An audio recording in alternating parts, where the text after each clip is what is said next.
You speak as though I have conquered death.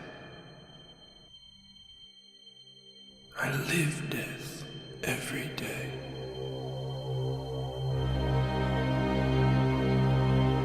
I am surrounded by it, smothered by it. Look at you now. He would have everlasting life. You seek to defy death, yet you cannot even defy sleep. And our like sleep is to death.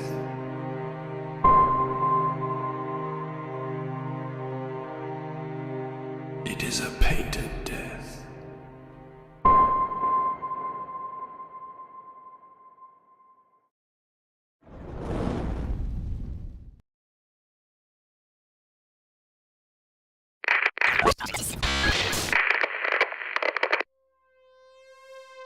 You think you are free, that your decisions are your own. Tell me honestly, did you really choose this path? Or was it chosen for you? Your father, with every triumph, every failure, was it not his decisions that brought you here? Has his path not sealed your own?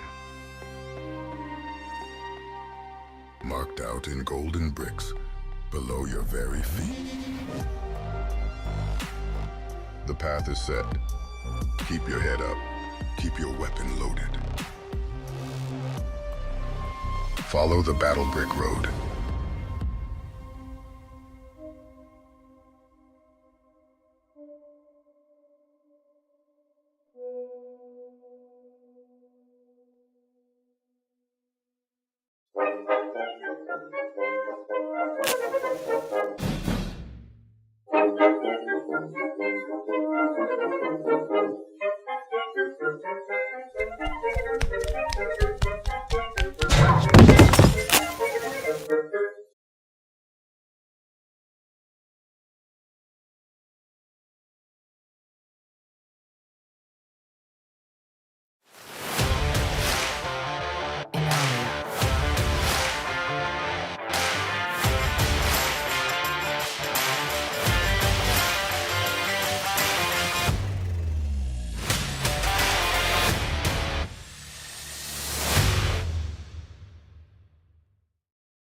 Hello everybody, how are you doing? Welcome to Shanth Enjeti Art. I am Shanth Enjeti. It is great to see you guys, and boy, have we got some fun stuff to talk about. I want to see who we've got here in the chat, and I am very excited to talk to you guys today for obvious reasons. I'm excited to talk to you guys every single day.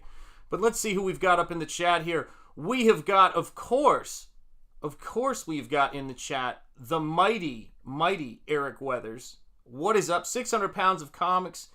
You are darn right. 600 pounds of comics, guys.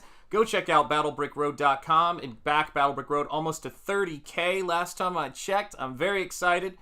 And just couldn't be more excited. Also, go to Eric Weathers' YouTube channel and become a channel member. Eric Weathers just started offering memberships to his channel. Stephen Rockwood Drawing, speaking of amazing channel members, my first channel member, God bless you, Stephen Rockwood. It is great to see you. Oh, we'll get to they. Hail Scottsley, it's great to see you. OG in the house. And we've got, of course, channel member Mark's Music Obsession. Mark, I hope you are doing well. Yo to you as well. It's great to see you. Channel member Ferris Comics in here. Ferris Comics in here. Sorry. It's great to see you in here. I hope you were doing well. Great photo of the shirt on Twitter, man. I actually just got mine as well, and I was wearing it the other day. Love that shirt, dude. It feels really great to have stuff like that. I'm a big fan of having things to show our excitement and enthusiasm for everything we're doing here. Mighty Geek Studios, shout out to you, Mighty Geek. It's great to see you, man. It's going to be some fun stuff today. I'm glad you are liking it, man. It is so great. My Frog comic is on the way. Awesome, Stephen Rockwood. Yeah, you're going to love it, man. So let's talk a little bit about this. So, I'm sure you can tell from the gloss that we are no longer talking about the proof copy of this comic book.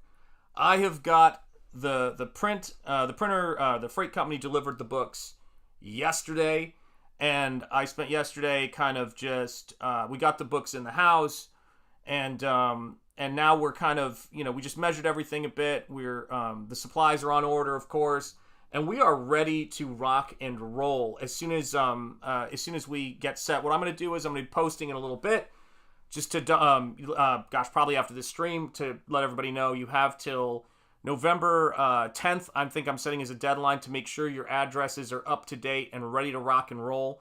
And then we're going to be, of course, packing and signing books up until that point, or at least getting the packages ready, not addressed. And then we're ready to start rocking and rolling. And we have never been more excited. I mean, I'm unbelievably excited about this. Yes, very, very shiny, Aaron, and we are so excited. It's going to be beautiful, guys. Duck bacon. What's better than duck bacon? Hail to you, my friend. It's great to see you in the house. And, yeah, guys, we're beyond thrilled. Yo, books, says Phil. That's right. Hostman Socrates, my man. How are you doing, brother? It is so great to see you in the house, man. So, yeah, guys, this, I was thinking about live streaming me opening up the books, but here was the thing. So, my daughter was home from school, and she wanted to open the books with me, and I'm not yet ready for putting my kids on camera or having them near camera yet. But this is the craziness of it. Hold on, Nosferatu is a comic. Where can someone purchase this? Says Stephen Rockwood. But this is the coolest thing about this, guys. This is the coolest thing about it, man. I am so excited to get you guys this book. There is so much. I had this conversation with my wife yesterday where she was talking about comic books, and she goes, these things are a lot. I mean, I don't think people realize how, exhausting it is to make a comic book. And I said, I actually think our folks do. They've been in this business, this ain't their first rodeo. But she goes, you must be totally burnt out. I mean, I can't imagine you probably don't even want to think about the next comic book. And I was like, oh, sweetheart, I've been thinking about the next comic book from the second I wrapped this one up and trying to figure out what it is, because I've got some stuff I want to show, man. And, oh, thank you. That logo looks great on the cover. Thank you, Stephen Rockwood. I do appreciate that, brother. It really is, books, and more books, 100% on the way. And you know what it is, guys, is that one of the things I've decided is when I do the second print of this book, one of the things I'm definitely thinking about is I'm not going to have the second print have a gloss cover just to make it, differentiate a little bit more, and as well as saying second printing. But the whole thing about it is one of the things I've been waiting to do this entire time I've been working on it. I want to show you now. Because this is what I've been waiting to do. All right? Ready? I have been waiting to have this comic book and this oversized, I mean, it's crazy when you see, the size of the book, because it's bigger in terms of its overall size of the reproduction of the paintings. But it's 33 paintings, or 33 pages of paintings and story, and then more pages of behind the scenes and sketches and all this cool stuff, just like my art books, but bigger. And it's going to look great with your collection. With these guys, I'm honored to be doing work with. And you know what's so funny, Mighty Geek Studios? That's 100% what I'm doing. These things are one shot, so that when you get them, you get a complete story. That it's on to the next book. No. Oh my God, Eric, that's not. Oh, Eric. Okay, listen, Eric. All right. You took us here. While it is true that mine is bigger, I do believe that Eric Weathers is thicker. This is your fault. It's the afternoon, man. What are we doing? Amanda B, it is great to see you, Amanda B. How are you doing? And, yeah, you guys are here to crack me up. But this is the craziest thing about this book. And something that I think a lot of people... it may sound weird to say this, but there has not been any reference book I can go to go, and what's Nosfero's thing? Like, how do I do this? And when I'm working on book 2, as fair as Eric said, that's fair, says Eric. Yeah. That's right, 100%. Eric has Girth. That's... It's off the rails. Yeah, it's off the rails already. Look at this. We've descended into madness this afternoon, but that's all right. That's what we do here, guys. You know, that's what we do here. Timmy Mello, what is up? Happy Tuesday to you, my brother. God bless you. It's great to see you here, my friend. And so this is the crazy part about all this stuff, is that now I have a book I can flip through and sort of say, okay, oh gosh, I'm trying to make sure I don't spoil anything. Oh my gosh, guys. But I have a book I can flip through and just go, okay, so this is what this, you know, how I've always drawn this. This is how I've always painted this. And speaking of how I've always painted things, when I'm working on the head sketches, it's so great to have the book for reference. So this is a Phantomas head sketch that I'm doing right now for one of the backers. I cannot wait to get this stuff out. We have 13 people in here. Let's hit that like, guys. I appreciate it. 5 likes and 13 people. Holy cats. And so yeah, so this has been so cool, and it's everything that and more than I could have hoped that it would be, in terms of both all of you guys' support, but also in terms of the book and in terms of this story. I was thinking about the whole imagination thing, and I was thinking about this book, and I thought, you know, the crazy thing about it is that every time I do a book, I want it to be something that takes you into this imaginative world and takes you into this place where you're looking at it and you're going, holy cow, you know, this is a fun thing. And then what I hope my objective is that when you go into the world of these paintings and the world of this story, you go, okay, I think I've got a sense of who Nosfero is now. And now I want to see his next adventure. Like the adventure, you know, it introduces a lot of things to you in this first book, a lot of things about this world. It tells you some backstory, origin story for several of the characters. And then it wraps up at the end, and then it's on to the next adventure. And that's the thing I'm most excited about right now. I've got the pictures coming into my head. Past Master Dan, it is great to see you. How are you doing? I love seeing you in the house, man. I'm so glad. Oh, hi, Shanth. Yeah, that's right. That's right. Bromanda. That's how it goes, man. That's how it goes. Is this magazine size? Yes, this is magazine size. This is 8.5 by 11. So the bags and boards that we've got on order are the thick magazine size poly bags and boards. So it's going to be large, living large. Speaking of living large, we got John in the house. What's up, John? How are you doing, man? And so, yeah, when you get this, one of the things with my books that I think became really important to me is making sure that when you get the books, right, and this is my lovely wife's introduction, when you get the books, you're able to, they take up your field of vision so that you guys can sort of see what the world is. And you don't have to, I didn't want you guys to be crowded when you're looking at the book. I didn't want you guys to feel as though when you're looking at these paintings, because a lot of you guys have watched me work on these paintings, you know, on screen, and depending on how big you're watching the streams on, you've seen these paintings very large, and I want to make sure that you know, you can kind of zoom in on them a bit, because it is very much about letting you guys see the texture of the paper and letting you guys have that experience of seeing the paintings, the original. So it's kind of crazy, man. Oh my gosh, it's so funny you should say that. So everybody, when I started showing that character and talking about what that character was, everybody was like going, "Oh my gosh, like that's like Lockjaw," you know, like in terms of the aspect of the movement. But the big inspiration for that character, the two big inspirations for that character was one, I did the Star Trek thing, where I went, I don't want to have Nosfero ride a horse and have to show him traveling from place to place. I want him to have something, you know, that allows him to get from place to place, like teleporting. But it's not really teleporting. What I wanted him to do is I wanted him to travel through the Neither, through the underworld, so to speak. And then he's like traversing death, in a sense, and hell in so many ways to get from place to place. Gives it a nice horror element. But my influences were, interestingly enough, the Hound of the Baskervilles when I was designing this dog, and King Kong. And so I wanted to, the pitch I gave my wife was, I want him to be King Kong dog. It's so weird, man. But that's how it goes, you know, that's how it goes. Yeah, the lettering is great on this, and I was thinking about this the other day, man. It's like, I'll talk about that in a second. Hold on. Shanth, do you realize now we can be doing the zooming in? Yes! That's what's so cool. You guys get to do it, man. You guys get to do it. What's up, Michael Bancroft? Hey there. How are you doing? They're here. That's right. Yeah, man, they are here. And it is a wonderful feeling to see this stuff, because what it's like in terms of the book and what I was shooting for was, one, the first Rocketeer collected editions and the Shadow collected books, which, the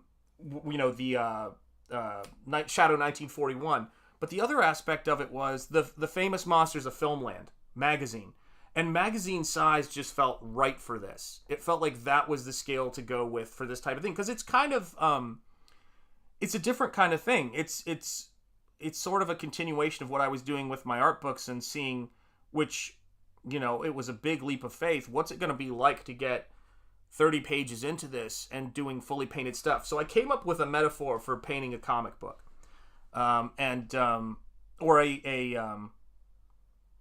Gosh, what's it called? It's not a metaphor, it's another thing, because a metaphor is, well, actually, I'll say it like a metaphor.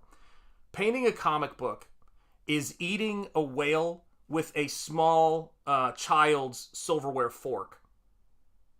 Someone hands you this little tiny, spork that little babies eat their ground up food with, their baby food with, and then they point to a whale on the beach and they say, okay, man, eat that whole thing. That's 100% what it is.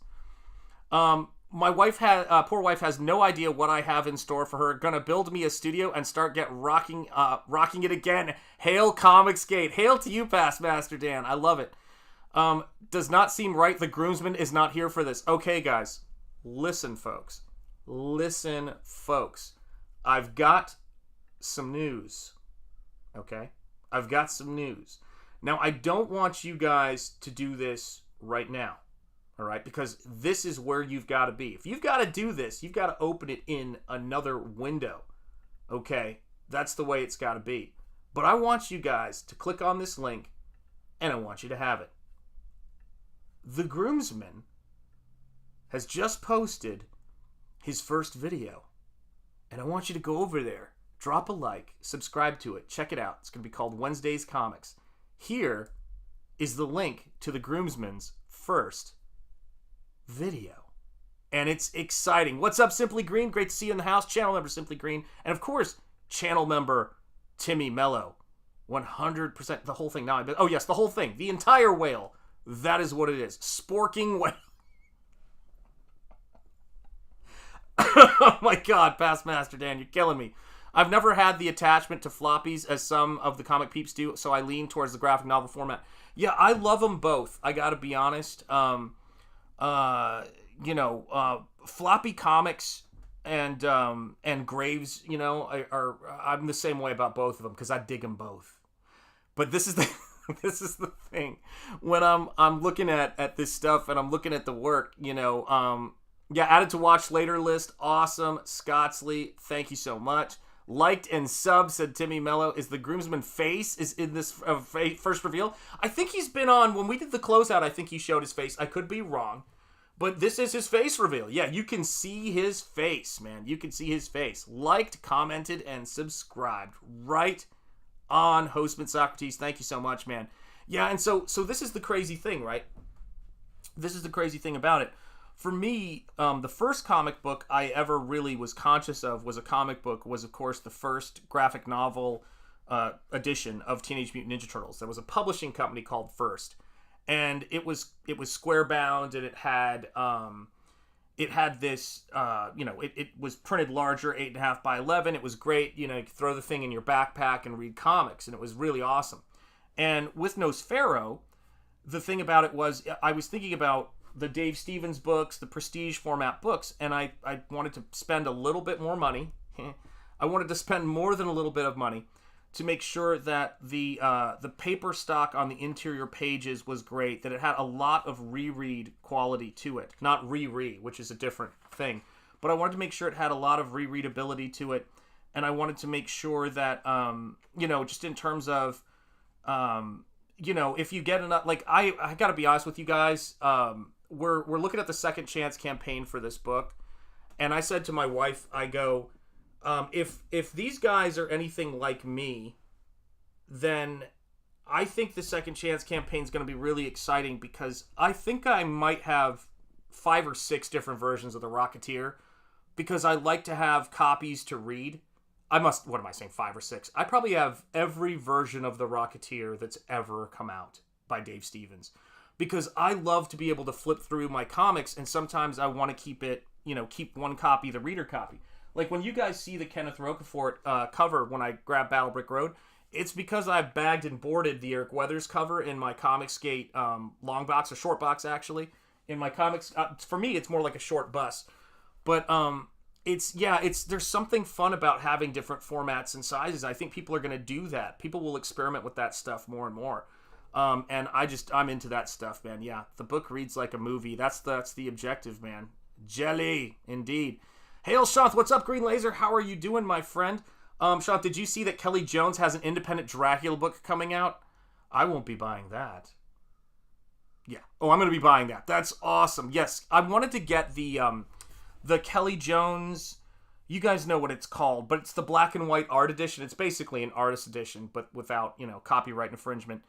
And it's looks incredible. I forget what it's called. It's like the archive edition or the something edition. And his stuff is sick. And I wasn't into it at the time. Like it was off my radar. I was like not a DC Comics guy, and I was drifting out of mainstream comics by the time of things like Nightfall and stuff like that. And I have since discovered his work. And let me say this. It's a wonderful thing to discover classics. To discover something that's been out for a while, has been excellent for a while, and it's just something you had waiting for you. And Kelly Jones's work is much like that, because I didn't realize he had the Bernie Wrightson influence. I just saw I saw his stuff always kind of like at a distance. It was in the periphery, because I was hardcore into Dave Stevens. I was hardcore into Mike Kaluta. I was hardcore into Bernie Wrightson, all those guys. And for some reason, that just missed my notice. I was getting into bande dessinée, stuff like Mobius, and then collecting graphic novels and older works. And so that's been a real joy to see Kelly Jones' stuff. Want to hear something weird? A bunch of mainstream artists are popping up on my timeline on Twitter. Don't follow them, but I think they know my affiliation. Oh, 100%. Yeah, short bus equals cool. 100%. It is the cool bus. And you're right, man. That people are starting to notice this whole thing. Or not, let me rephrase that. People are less worried about being affiliated with us now and being around us. Do you remember when they would use, I know you guys do, the term, this person's Comicsgate adjacent? Ooh, this person follows this person on Twitter. Here's the thing, guys. And I knew this from the start. Those, and perhaps we should talk about him, because I had just sent this to him the other day. I think I sent this to a message to him yesterday when these books came in, right? I don't, how do I word this? I don't care. I'm just going to speak for myself. I will always appreciate the first man over the wall, John Malin. I will always appreciate what Ethan did by stepping into this space, because those two guys together were able to build enough of a sense of we're going to take the slings and arrows that other people said to themselves, hey, maybe I can come into this space. And no matter who's, come or gone inside of Comicsgate during my time, which is pretty much, going back to when Ethan was on the High Council, Fandom Menace and all that stuff, and certainly since the first CyberFrog, I remember backing that, but I wasn't aware of Jawbreakers at that point. We've seen a lot of people come and go, but those guys have really held the line. They've worked hard. They've been, and they've been, to keep this thing going and to keep this thing happening is not an easy feat. It's a constant thing, and we love comics in this space. We really care about comics, and so I sent a message to John and said, I would not have done this book if it hadn't been for the courage he showed, and I wouldn't be streaming if it wasn't for for the mail-in method and John explaining this. I've had a lot of conversations with people about how the mail-in method has been so important and to keep going. What's up, channel member Cranberry Langers? It's great to see you. Hello, Shanth Enjeti, old boy. Hello, chat. Hello to you, Cranberry Langers. And I think it's just a really important, it's a really important thing. Yeah, been here since 2019, 100%. Love comics, hate drama, 100%. Yeah, because Comicsgate rocks and it's awesome. Yep, Scott Snyder is releasing independent stuff as well. He's releasing a weird Western Canary in trade paperback now next year. Oh, very cool. Very cool. Yeah, man, you can have so much fun. Thank you, John, for dropping the Groomsman's link to his YouTube channel. Timmy Mello, it took a while, but people are seeing through the BS the SJWs present. They have no punch to their threats other than, to shame you. They can't shame us when we know what foul things makes them get out of bed. Yes, exactly. They do. Yeah, they crawl out of their crypts. They crawl 100%. Past Master Dan agrees. Yeah, there's this quote.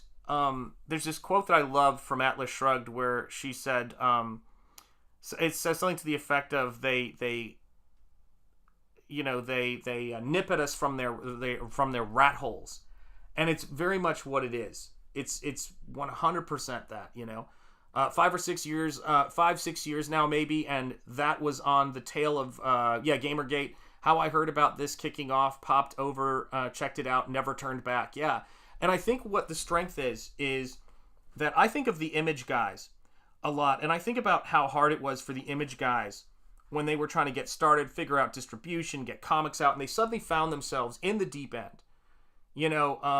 Could the fog of misinformation be lifting? Well, I will tell you this. I think the sunlight is the best disinfectant. And I really do think that most people have no idea what's going on in comics, let alone in Comicsgate, the bigger audience that's out there. There's a horror audience that doesn't care about this. There's this stuff took over the knitting community, which is unbelievable, guys. Even to this day, there's people, although their words ring a little hollow, who are trying to politicize what's going on in what India refers to, which blew my mind and cracked me up. Talk about a different perspective. They refer to that area as West Asia. Think about that for a minute. But yeah, people are, how do I put this? I want everybody to make great comic books. I want people to make great comic books, and I think that you can't, how do I word this? People can hold themselves accountable for making their best work because they're gonna succeed or fail based on the work they do. And I keep myself, really Stephen Rockwood. I'm not reading it, but I love it, man. And hiking, yes, also very good. Yeah, they've taken over hiking. DC and Marvel are dead in the water. Yes, so is Star Wars. It's rough. First they came for the knitters. But this was the craziest part about this. This is the crazy part about all of this stuff. When I was watching the conversation on CG Kings last night, and I watched a little bit. I was so wiped out yesterday. I wanted to go on Kang's last night, but I was so tired. I was getting 4 hours of sleep the last couple of days. Just so excited about this book, so excited about all the stuff I'm working on. And for you guys, beyond excited. And but they were talking about this, and it dawned on me that while the science fiction and fantasy world, right, is the first place SJWs invaded and started really canceling people and taking over all of the awards, there weren't any intellectual properties there to take over. And correct me if I'm wrong in the chat. If I'm wrong, correct me on this because I'm really curious. I'm 100%, I feel almost 100% sure that comics was the first place they came in and started to take over intellectual properties. I think that's why everybody who's a fan of comics was so shocked by it, because they'd never seen that before. And I think once they realized that they could take over intellectual properties and bend them to their will, it was far more powerful than just controlling who got an award and who, became this in science fiction and fantasy community, because they were one of the first communities. They're smaller, they're more niche. They would never think to expect that kind of thing to happen there. But I think comics was really where they came in. Comics is really where they came in and started really destroying things, and that's the roughest thing. Yeah, the music industry was infected before comics, and yeah, and the video game industry too. And actually, that's where I could be wrong. it probably happened with the IPs in the video game industry first. Like, I'm thinking about Tomb Raider, right? And some of those characters. Is that correct? So would it be the video game industry was first, or was comics first? I honestly don't know, with IPs being taken over. You know, exactly. Yeah, how much is a generation of human beings worth? Yeah, exactly. They knew the game. They knew the game. Yes, and early Happy Halloween to you, Osman Socrates. No, they usually went for the iconic genres. They would go after historical figures. Yes, that's what they started with. What about academic textbooks? Oh, 100%. That was the first thing they went after, though. That started with Bell at Harvard in the 80s. Like, the book I have, Methodologies of Art, that I was reading in 2000, I want to say 2000, my kids were born, so it would have been 2003, it was a second edition. It already had feminism and Marxism as the key contextual opponents and viewed the two as the same. So yeah, it's everywhere. Yeah, Gamergate. Yeah, you're probably right. It was. I think you guys are right. David, go after historical go after historical stories prior to getting a hold of icons. Yes, or they would create. Yeah, they started canceling authors. Yeah, I think you're right. And so yeah, so that was the thing for me, right? Is that what the problem is, and the thing they couldn't have foreseen, and this is the thing that makes me think, was one of the things I was thinking about, the idea of imagination, and when they go after people like J.K. Rowling, is one of the things I can't overstate about Comicsgate. And if you don't mind, I'm going to do some painting while we chat, guys. Thank you so much for being here. Thank you, guys. Please hit the like. Please make sure you're subscribed to this channel, because we're going to have some fun. We're going to be painting. We're going to be fulfilling comics and working on all these new ideas that are cooking, working on commissions for the Lucent and Battle Brick Road and whatever else I've got going on, and it's going to be fun. You guys are welcome in my studio anytime. That's the main thing I want you guys to know. You guys are always welcome here in this studio, virtually. Don't show up here. That'd be freaking weird. Yeah, it's a small town, you know. But this is the thing about it, is that where they made their mistakes and what it's really about is, it's not political. I know it feels political. I know it's the kind of thing that it's easy to be confused by their linguistics and take them at face value, because it makes them feel better to say they don't like you because of your politics. But what they really hate you for is your excellence. And you can save yourself a lot of political manipulation from either side of the, pro-con conversations. If you ask yourself the question first, is it remotely possible that this person is resentful of this other person because they are better at doing the job and they're more skilled? And that's the thing about it, where it comes down to Ethan. This is what I was thinking about. If Ethan were to have written, which I hope he never does, unless, he wants to, but if Ethan ever retires from comics, Ethan is very likely one of a handful of people in every generation who leaves their mark on a comic character with their imagination and creativity. And you saw that with the Green Lantern emotional spectrum of rings. You saw that with the the way in which they've profited by that. So it's not just creating things, it's them being successful. And I think the royalties, when people start seeing, and somebody in the office knew the royalties Ethan was getting for that. Somebody knew Ethan was getting paid a lot of money for that. And when people see other people's money and they start paying too much attention to other people's money, that's when those kinds of people will make their move. And I think what happened was, as they were seeing, guys like Ethan on those Blu-ray behind the scenes features, which I think he's shown on his show a few times, guys like Jeff Johns and all of them, they thought, I want to be in Hollywood. I want to be on the bonus features. I want that, perceived legitimacy, as Eric says, Eric July says. And I want to make sure that I'm the person who gets to be the talking head. I want that attention, and I want these royalty checks coming in. And the problem is that the reason why you get royalty checks in those cases is because you participated in something great, and they didn't do that. They didn't create anything great. And so now, they're just out there, and nothing is is working for them. Like, they're over. It's such a short time. You can't fool people for very long, guys. You can't. Yeah, absolutely. Let me go back. I want to catch some of these. I am speculating, but it's a political goal is to control control a generation that really becomes that political goal versus everyone else. Yes, because they want their message only. I see Cecil wheeling Ethan around in an old age at conventions 100%, and there'll be a young kid there who goes, "Oh, I'm just here waiting around to see Ethan," and the security guard will say, "Oh, you really shouldn't. You really shouldn't." And then Cecil's going to be wheeling Ethan out, and the person's going to go, "Oh, I probably shouldn't have waited to see Ethan like this." It's going to be just like, Brian Wilson. It's rough. Envy is spiritual poison 100%. Channel member Timmy Mello. There's a reason why the forbidding of coveting is a commandment. Yes. Envy only takes. I'd like to see you paint a Chinese dragon. I would love to paint one for you. 100%. I love that subject matter. They're not just saying I want, they're saying I deserve. Yes. Ethan won't quit unless he explodes. That's why he's a human sunbeam. Absolutely right. To why Marxism requires godless society and to weaken churches. Yeah, that's one thing I disagree with Ayn Rand on. Yeah, she didn't see that because she hadn't been around us and she hadn't been around America's particular, view of this. Seeing a lot of people looking at other people's money lately on our own community, and it's beginning to create painful rifts among once good friends. Well, here's what I would say, right? Here's what I'd say about that, right? Folks,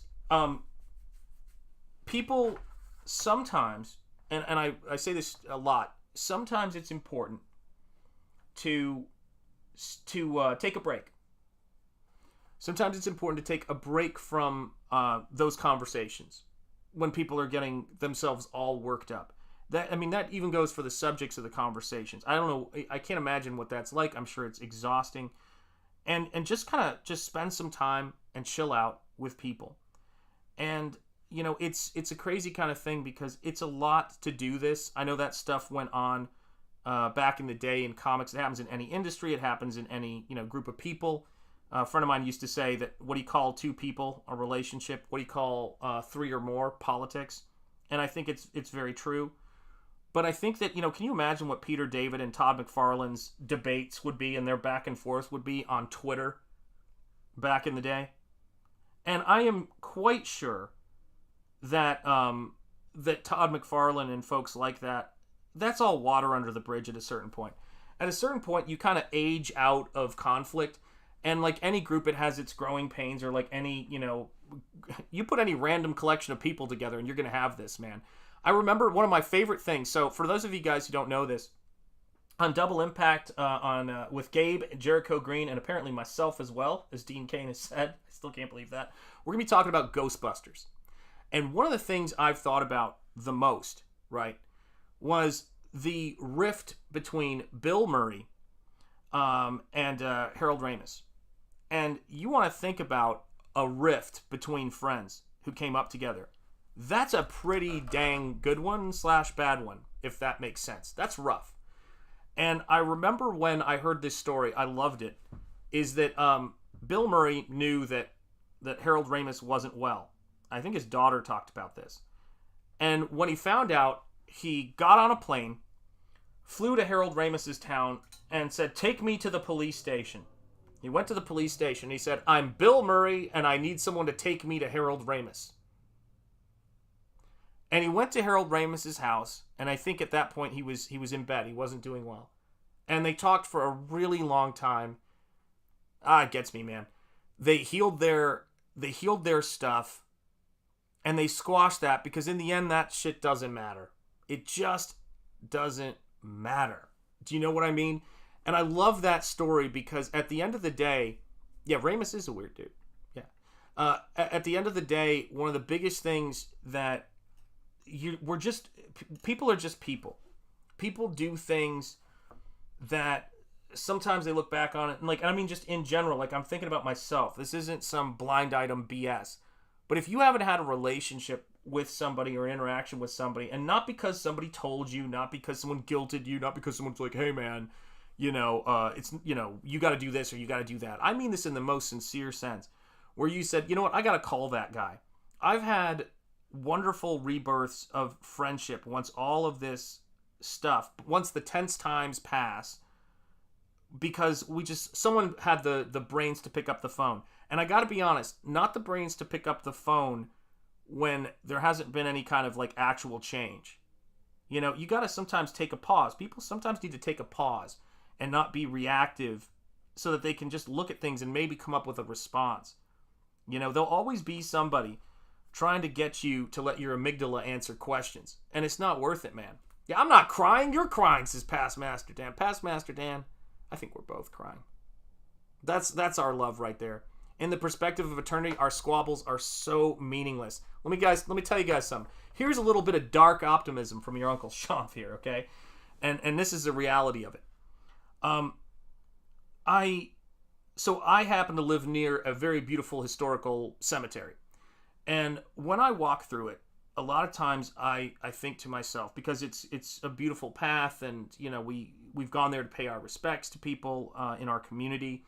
And one of the things about it is I always go, yeah, you know, somebody was probably so many of these people had lifetimes of probably being really invested in beefs and arguments with people and all of this other stuff. But at the end of the day, this is where it goes. Does it matter to us? Does it matter to me now looking at these stones? Maybe it mattered to them. I'm not saying everybody has to patch up their beefs. Not everybody has to get along. It's ridiculous. It's absurd to assume that. You know, but it's if you need to make amends with people, if you need to stop the beef, stop it. But this is the thing for me, is that when I'm in a situation where somebody is 100% committed to keeping it going, I'm just like, all right, I'm out of here. Take care of yourself. God bless you. I hope you get to a point where we can have that conversation if it's warranted, if we need it, if it even matters to either one of us. And so I just think that's kind of how I tend to approach things. I love this character. I love painting this character for you guys. I'm so excited because he plays a role in the opening scene of the second book, which is a ways off, so I don't even really want to talk about it in terms of, so when's that going to happen? It's like, it's whatever it is. You know, but I love wishing people a happy Halloween, and I love wishing people well. I love that kind of thing, you know? And that's a big part of what I do. You may want to cover your ears, guys, because I'm going to get a little loud here for a second. Hey, guys, I'm streaming, okay? Sorry. I just know it's fine. I just wanted to tell you, welcome home. I love you.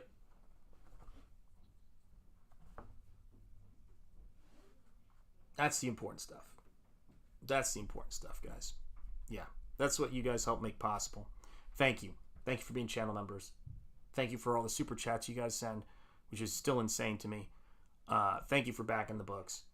And thank you for standing up for art and independence and liberty. I appreciate it more than I can ever express, you know. I have friends I grew up with that I haven't spoken to in over 20 years. They could be dead for all I know. Sad. Yeah, you got to do it, man. Yeah, missing the chance to make amends matters. Yes.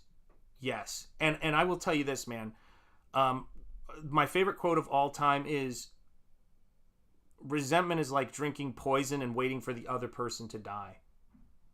And sometimes I think that it's the worst thing you can do to yourself, to let past relationships and past stuff get into your system to where it colors your relationships with everyone else. And all of my characters in my stories, my villains can't move on from the past, right? My heroes have overcome those things. And they've overcome them. They haven't gotten past them. They haven't gone, oh, it's like, oh, forget it, I'm not going to deal with it. They've gone through it, and they've gotten to a place of forgiveness and a place of healthiness, which is important, you know? We're all messed up, goofballs. Amen. People under this sun, nothing more and nothing less. The only perfect man is Jesus, and thank God he's our pillar to look and build our own humility. Amen. Yeah. Amen. Let's see. Yeah. Bless indeed. I feel like you were speaking to me. Look, Eric, you know this. Eric and I can get together and have a conversation, and like 3 hours later, Eric's like, I gotta go. What are you doing, Sean? I gotta stop. Yeah, let's see here. True religion is man trying to reach God. Jesus Christ is God reaching man. There you have it. Yeah. That's the first time Shanth ever told me he loved them. Yeah, that's true. That's true. It's sad. Shanth, oh, God bless you, husband Socrates. I tip my hat to you, brother. Awesome one. What is up? What is up? That's right. This is our dog, man. I love that. I love that emoji, man. Channel members, use that all you want. I love it. Yeah, that's what it is, man. All have baggage. Not everyone takes it with them too. And so, let me talk about this too. This is an interesting facet of this space that I think one has to kind of get to. And it's weird, and I this is not claiming any level of like, oh, I've got this figured out. This is me thinking about, wow, that's something to kind of, that I'm gonna always have to work on. Everyone's always gonna have to work on. Is that if you having a concept of grace and leaving room and space for that in your life and being a part of why things go well for you is a really healthy exercise, because you start to notice and acknowledge the things that are acts of grace, the acts of forgiveness that are acts of grace, but even more importantly, the successes, the bodily health, the opportunity to get together with people. You can't always control it. Thinking that you're in control of everything is going to make you too self-obsessed, and it's going to make you want more control. I feel like I'm quoting George Lucas talking in Star Wars, what he's saying, but it's very true. That's why those movies were great, and the new ones are crap. Couldn't resist. But it really is kind of a funny thing. So when people think about success, right? Or let's talk about winning the lottery is a really good example. If you cannot deal with or ponder the receiving of wealth, right, into like that, you don't feel like, and I don't know how anybody feels like I deserve this many millions of dollars. When you get it, it will mess you up. Do you know what I'm saying? And hail Sumo Thori, one of our like amazing channel members and very generous dude. I appreciate all those memberships you give to people. That was crazy. But this is the thing about it, right? You're not going to feel worthy of that success ever. You're going to feel like you don't deserve it. You're going to feel. And I said to a buddy of mine recently, who's a really close friend. He's not on YouTube or anything like that. I've known him for years and years and years.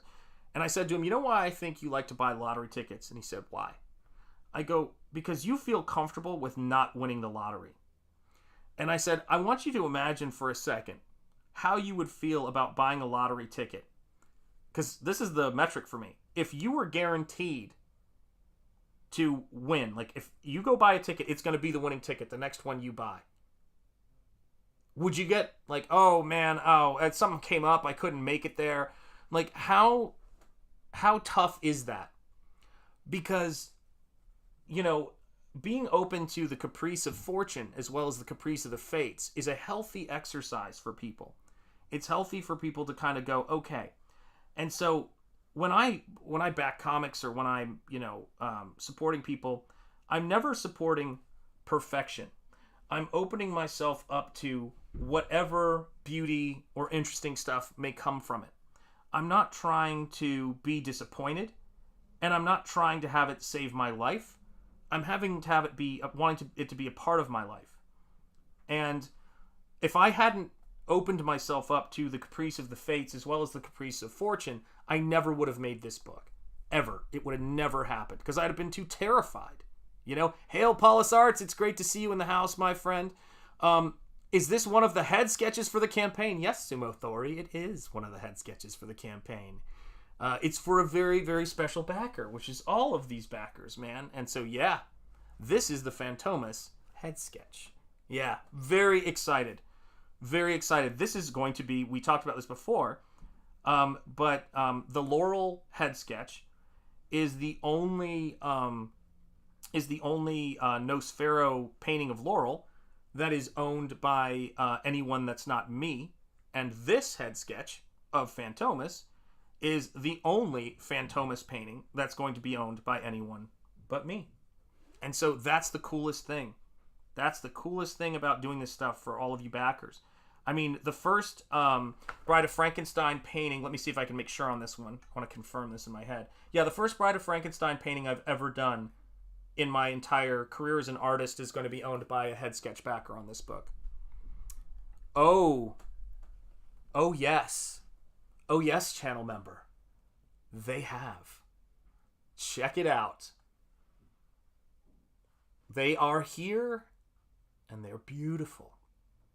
And you guys are going to love these. 8.5 by 11 magazine sized book, so you can see those paintings. 33 pages of story. A bunch of behind the scenes, about 50-something pages all said and done. And just heavy stock paper. Beautiful, beautiful. We've ordered the magazine bags and boards. It's going to be so cool. I cannot wait for you guys to get these. Cannot wait for you guys to get these. I mean, it is nuts, man. Yeah, he has the books. I sure do. Let me get back to Bancroft here and other folks. I've got a bunch of cool stuff here. Kind of the same with poker. It's always the player who moans and groans about how unlucky they are that lose long term. They think they're entitled to win. And when you're thinking about outcome, you're usually not playing the game. When you're thinking about excellence of performance, that's really what it comes down to. I love that icon, man. Yeah, the books are here. Let's see here. Michael Bancroft, what? I'm not entitled to win. I bought in and everything. Yes. Don't encourage him to talk about poker. You know what's so funny is, and this is true, oh my gosh, celebrates 8 months of membership. I need it. Gimme. Let me tell you something right now. Let me celebrate you first. I need to praise you like I should. This is for you. Charge! God bless you. So let me say this, right? Michael said to me recently, and this was not about poker. We don't talk about poker, but he said this about comics. He said to me, Shanth, you've got to know when to hold them. Know when to fold them. Know when to bag them up. Know when to ship. You never count your orders when you're ready for fulfillment. There'll be time enough for counting when the shipping's done. You know, I mean, it's crazy, but I mean, he's almost always talking about comics. And so you got to respect that, you know. You got to respect that. He keeps it purely on comics. And that's why we're friends, you know. He's all about the job. But yeah, the books are beautiful. And we've ordered the bags and boards. They've Eric was talking to me about this. Thank you, Eric, about, just they've got the great magazine sized 8.5 by 11 padding boards and boards for the Gemini mailers. They make them for 8.5 by 11. So it's going to be great. It's going to be great for us to do this stuff and to make this happen. Yeah, I mean, Michael is a fountain of wisdom. That's true. You did sing it. That's true. And it was weird. He wore a cowboy hat, which granted they do in Australia. It had little crocodile teeth around it. It's wild. It's wild. But yeah, the book is done and it's beautiful. And I think that was the biggest thing about doing this book that's been great is I said this to my wife, I go, these guys who have backed this first edition of the book, they're a special crew. They're a special crew because the hardest part about coming into CG and any of these kinds of Iron Age spaces is that you really depend on people backing you and you want to talk about faith and leaps of faith. People who are backing you and have no idea if they're going to get this thing, if it's going to be printed with quality, if it's going to be, cheap or whatever the heck it's going to be, or, if they're going to get anything at all. And you guys who back Nosfero, the second printing and all the other stuff goes into, as everybody knows in this space, it goes into keeping us going, keeping Shanth Enjeti art afloat. Super chats do that. Memberships do that.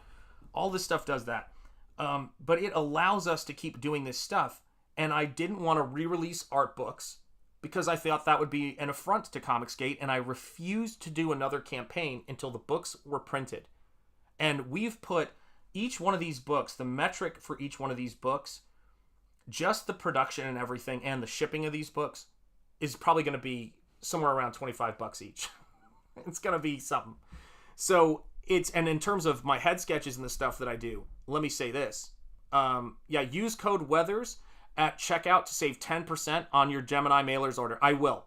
Thank you, by the way. I will. Sounds like something Bancroft would say, it sounds like something Bancroft would just pull out of ether. You're right. It's so true. And yeah, remember you said mid-October sometime. Glad you found a moment to join us. There you go. That's right. That's right. I sleep in too late for most of Shanth's streams. Understood. I'm too much of a night owl after working night shifts for years. Yes, I know what you mean. Understood. Understood. And this is the thing, is that I have to keep, you know, I didn't want to come into Comicsgate with my art books or doing a new art book, because I think that what people are kind of craving is a story. This is a character you've never read before. Everything you learn about this character outside of stuff I've said on streams is going to be new. The experience of reading this world and coming into this world is going to be new. The relationships are going to be new. And I'm going to be able to talk about all of that stuff with you once this stuff gets shipped. That's when the conversations can be really fun. And when I talk about book 2, it's going to have a lot more gravity to it. But I'm going to be doing a second release of this book, a second chance campaign, but really just a second printing, because I like to be able to have reader copies. That's really important to me. Like, it's tough because Michael keeps doing cool stuff with the Lucent. I mean, it's not tough, it's actually wonderful, but he keeps doing cool stuff with the Lucent. So I kind of fear I fear that I'm going to be just, you know, endlessly buying copies of the Lucent, which I'm sure will be fine. I'm sure he'll be okay with that, because I want to have a reader copy. I want to have one I can flip through. And that's always been important to me. And it's not the one to, you know, people like bag and board books and they want to keep one to collect or resell. I don't know if mine's for resale as much as it's to guarantee that if that book gets damaged, I always have a backup copy. So I wouldn't even say mine are reader copies as much as they are backup copies of the book, because I love these books so much. I'm going to go back and have to buy them on eBay for $1 million or something like that. I want to have a backup copy for it. And so that's always been a big thing for me. Do you know what I mean? Like having a backup copy for these things. And I to me, at least, that's how I am with this stuff. You know, I'm always a big fan of that stuff, man. Yeah, I've come to terms with it. Michael says, I know, come to terms with it. It's going to be okay. How much does a dog drool? Oh my gosh. A dog this size drool. Well, here's the crazy thing about it. He drools like this kind of spectral like energy that he's like running on. You can see that in his mouth. It's a lot. Yeah, it's a lot. He drools a lot. That's just how it works, man. Yeah, working nights is crazy. What's up, Mighty Magic? It's great to see you, my friend. I hope you are doing well. So yeah, the whole aspect of making these comics and making, you know, the stuff that we're doing what it is, you know, the first part is the toughest. That's the toughest trick, right? The toughest trick is kind of, you know, you're creating a world out of thin air, you know, again, out of the ether, as we were just saying. And I know this world now in a way that I didn't when I started, because there's a certain amount of the creative process that's just, you know, it's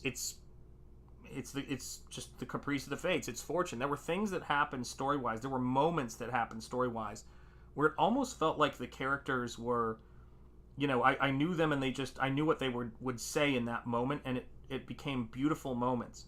Like the relationship, the start of the relationship between Nosfero and Greylock is something that just evolved naturally, and to me it's one of the most beautiful parts of the book is how they knew each other before they met, or how they got to know each other before they really officially met in one of the toughest of situations, you know. And that's the stuff that's beautiful. And I've got more beautiful moments, both visually and narratively, planned for you guys in this world. So please, you know, stick around, you know. And if you're new here, get on board and get ready you will get your chance to get this book again, rest assured. And because, yeah, we keep this stuff in print. That's what we do here. That's one of our big jobs. And it's just wonderful to be able to do this work. And it's wonderful to be able to share this process with you of making this stuff. Like, I hope that's a fun and rewarding, you know, component of this, you know, is getting to kind of be here and ride shotgun while I'm doing this stuff, you know, and getting to see it. Is there any CG plushies? I know Az and Mahler have plushies. Yeah, this would make a great one.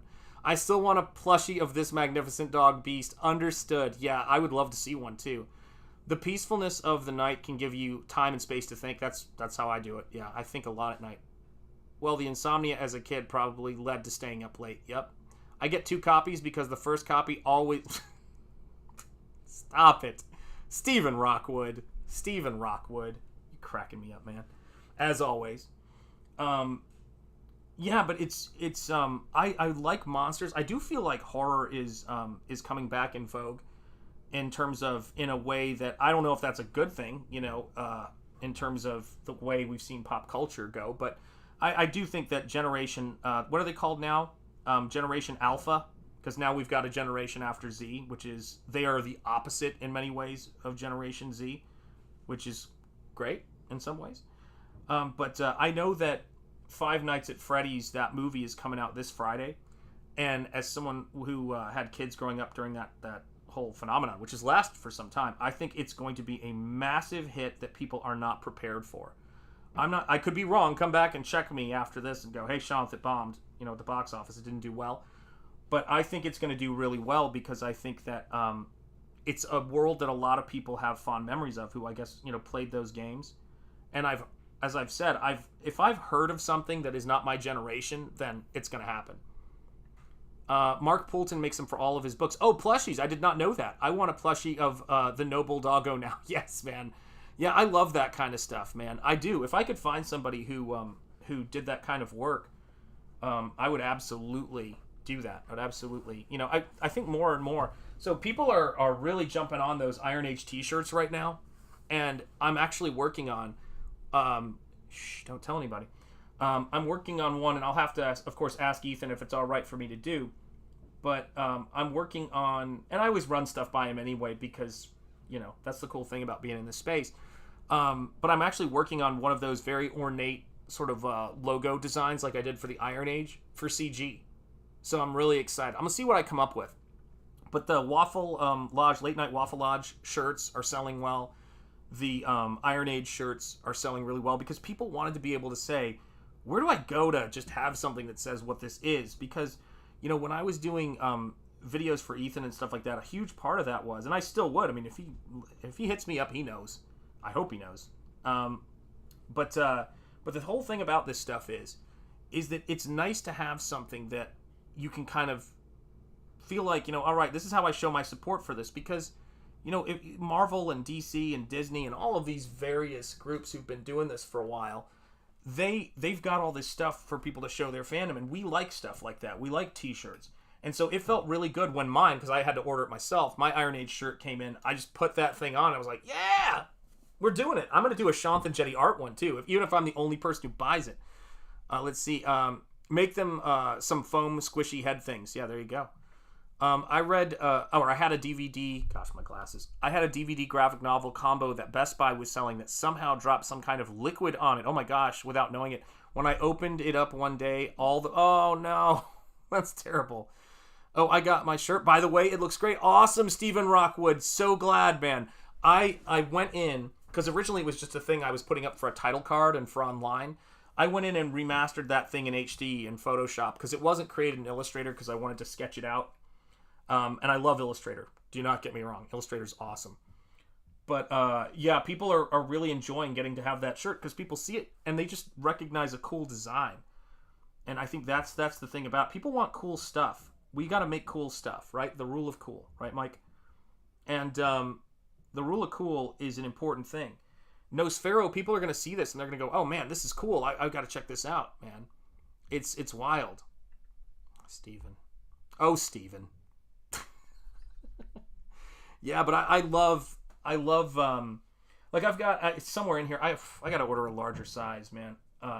Because I was out in the rain with my all caps Comicsgate hat, and it shrunk on me, which was annoying. Probably because I put it on the radiator, and so I've got to get another one. And I will tell you this: I really have got to. I'd love to get some all caps comics hat patches, so I could put them on my Comicsgate patches, so I could put them on my my ball cap like I did with Battle Brick Road. Because man, I get no end of compliments on that hat. People are like, what is that? What's that about? It's just a great logo, man. Battlebrick Road has a great logo. And the link for Battlebrick Road, by the way, is in the description. It's almost to 30K. If somebody backs it on this stream, let me know, and I will send you a cheerleader. And let me know. Oh, did I get member chat? No, I didn't. Hold on. I missed it. Shoot. Thank you for that, John. Where is it? Where's Mark? Dang, I really did miss that. It doesn't show it with the look here. Oh, there we go. Mark's music oh my gosh, celebrates 1 month, dude.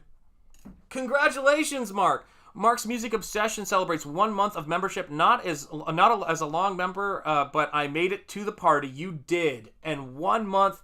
Thank you for being here. God bless you, man. And let me send you a cheerleader. Thank you for helping me find that, John. Charge! Very appreciated, Mark. I am sorry I missed that. My goodness. And how are you doing, Mrs. Good Stuff? I doff my cap to you, my lady. It is great to see you. And I hope you are doing well. I'm doing great. Hey, Shanth and all, at work, but I want to swing by and wish you well. I wish you well. And have a wonderful day at work. I'm here streaming to talk about and very excited about the fact that Nosferatu has come in. We are ordering those supplies, and we're going to give everybody, I'm going to notify everybody today about, get your addresses up to date by November 10th, and we will go from there. But yes, indeed. And guys, if you haven't checked out the Groomsman YouTube channel, he's posted his first video. Go subscribe, give it a like. But stick around here first. Eric, the Quiet Warrior of Comics, definitely should get past 30K soon. 100%. 100%. Yeah, it's going to happen. It's inevitable. 30K will fall like a ripe apple. It's only a matter of time. That's my Gandhi for you guys. That's my Gandhi imitation. Got to do it every now and again. Got to imitate Gandhi a little bit. He was a character, in a sense. Let me see here. What do I got to do here? I've got that. Cool. All right, just making sure I'm keeping this character. That's the fun thing about having the books, because you can really start to keep the characters on model, which is big. And acrylics, I will say this. I know painting can stress people out. It used to stress me out to no end.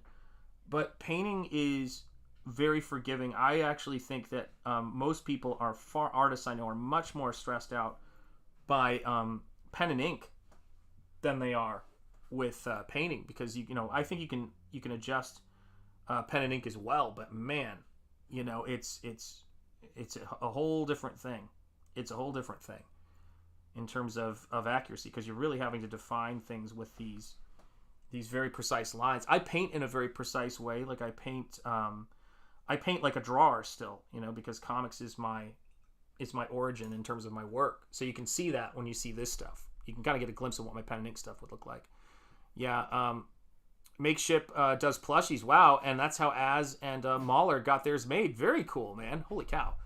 Yeah, there's I'm amazed by all of that stuff, that we can do now. I mean, we would not be... Well, this is going back to what I was saying before about the caprice of fortune as well as the caprice of the fates. If it wasn't for this time period we're in right now, there's no way we would be able to do this stuff. So I am very grateful for every aspect of that, because I didn't build YouTube. I didn't build the crowdfunding or the folks who are, enthusiastic backers on crowdfunding. That's the stuff that you kind of have to just step back and just be grateful for and appreciate that, because we have, and this ability to communicate directly to people all over the world. This is some Star Trek stuff, man. Like this is miracle time stuff. It's wild, and it's great, man. I appreciate you guys as channel members and everything else, and everything I studied all the way up to the point of this, which I had no idea this was going to happen. Things like making the members credits at the end of the show. All of that stuff comes from just years and years of study. All leading to this. What is it? Luck is where preparation meets opportunity. Absolutely. Yeah. Luck is where preparation meets the caprice of fortune. It's wild. What's up, Sark? It's great to see you, my friend. Everybody's saying hello, hello, hello, and howdy. Yeah, that's wild stuff, and I'm a big believer in, just trying to be open to it. It wasn't my way, in my youth, to be sure. I wanted to make sure everything when I was young, like, a lot of folks, it's like I wanted to have everything my way and try to control it as much as I possibly could. And I thought that, that's kind of one of the poisons of intellectualizing everything and getting too sucked into the fallacy of intent, right? The fallacy of intent, and that, your intent is what dictates how things go. That can get you into a really kind of rough trap. And that's one of the things that art schools and things like that do. People start creating like critics, and critics don't create. Critics look at things, they analyze those things, and that's their job. And because what a critic is concerned with, and has to be concerned with in a sense, is other people's work. And you can't be thinking about other people's work and creating your own effectively. That's not your job. And you also, have to take that stuff with a grain of salt. And one of the things I was thinking about the other day, and I know if Michael's still here, right, listening, he's going to react to this very strongly, because I was talking with my buddy, who's in the book, I name in the book, Nick, and one of my buddies in the real world, who's not on YouTube. I was talking with him, and I said, this is how bad the resentment for ability is. Going back to what we were saying about why people want to force folks like Ethan Van Sciver out, or folks like Aaron Lopresti, or folks like Graham Nolan, or folks like those people in that industry. And by the way, the same thing in teaching, the same thing in education. They gave Best Actor and Best Picture to Gladiator, and they did not give Ridley Scott Best Director for directing Gladiator. That year, they gave the Academy Award for Best Director to Steven Soderbergh for Traffic. With all due respect to Traffic, Traffic is no Gladiator. The amount of work, thought, and ability and genius you have to wrangle all of that stuff as a director and bring a vision that is timeless. That movie's almost 25 years old. Bring that to the screen is, if that's not Oscar worthy, nothing is. So you tell me why they saw Best Actor, Best Movie, Best Picture, and wouldn't give Best Director to Ridley Scott. A guy, by the way, who has many masterpieces. He was more than due. He's more than due now. It is ridiculous. Yeah, it's crazy. Is following a recipe still creative? Well, I'll let you know when I'm able to effectively follow a recipe. Yeah, never saw Traffic. I did see Gladiator, though. Yeah, and so here's the big thing, right? Is that Alfred Hitchcock has talked about this as well, as far as accolades and awards. They will begrudgingly give you a Lifetime Achievement Award because at that point everybody's watching them, and they're like, "Are you serious?"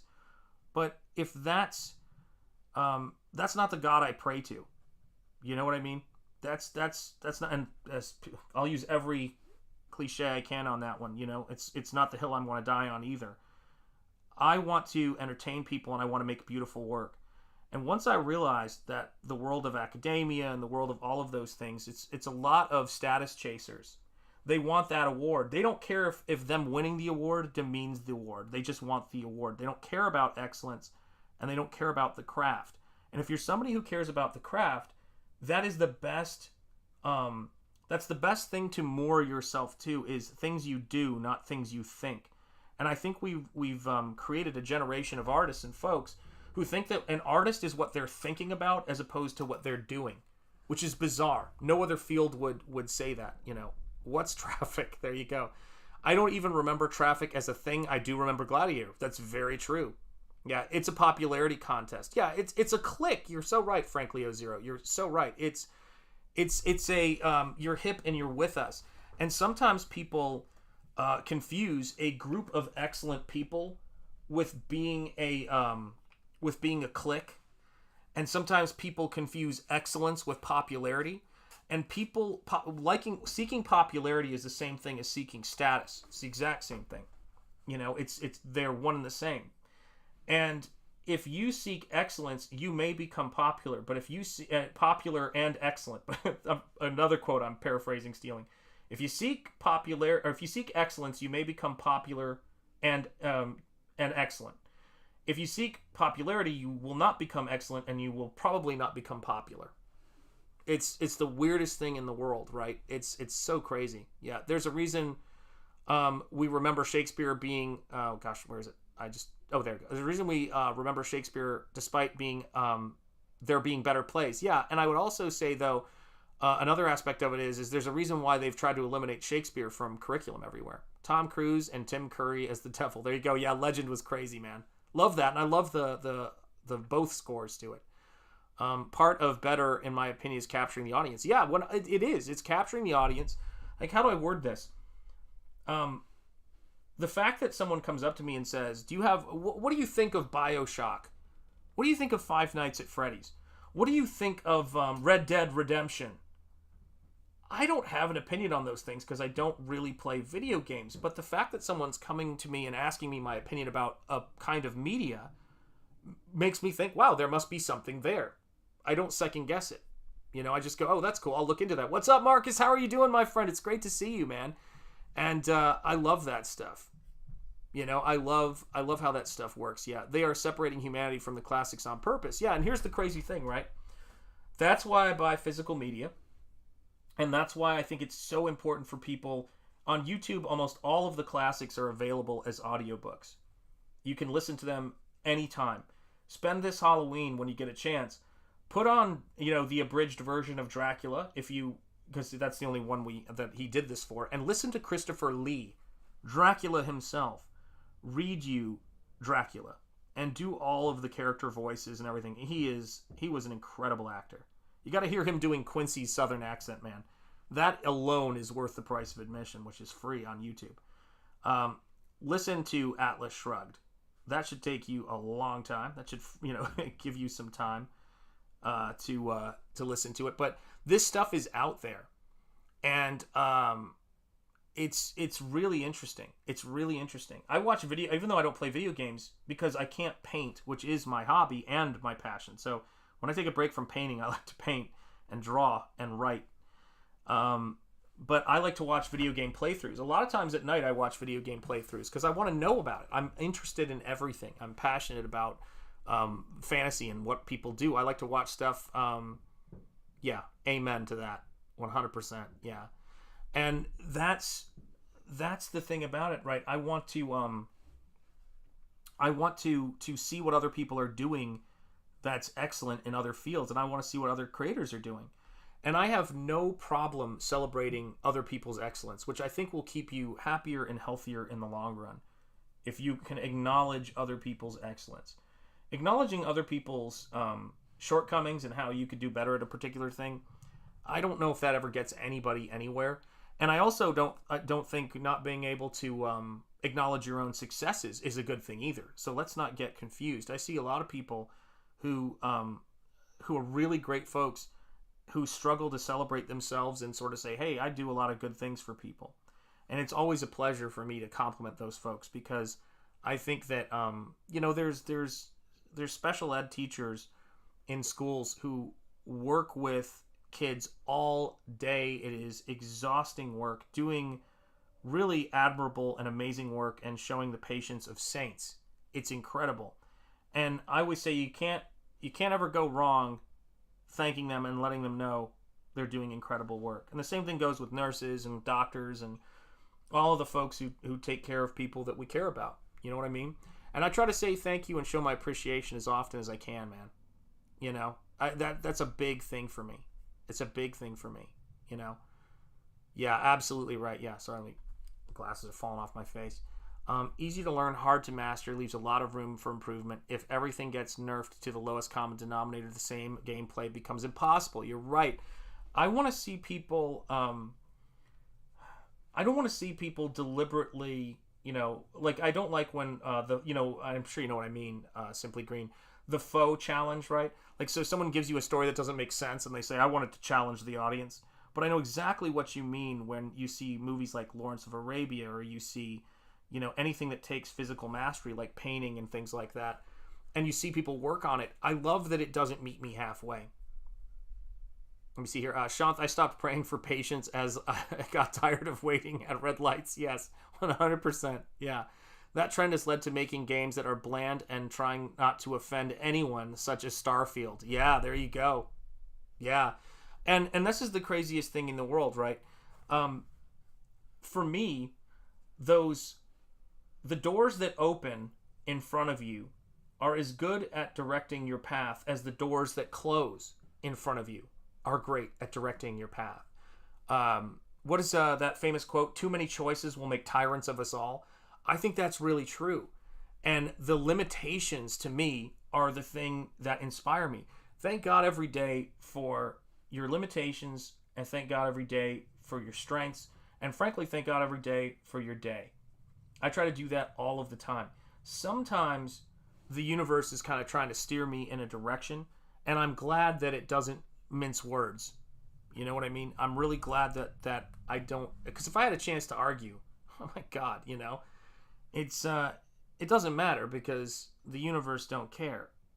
But I wouldn't be where I'm at right now in Comicsgate making comic books if everything had gone according to plan.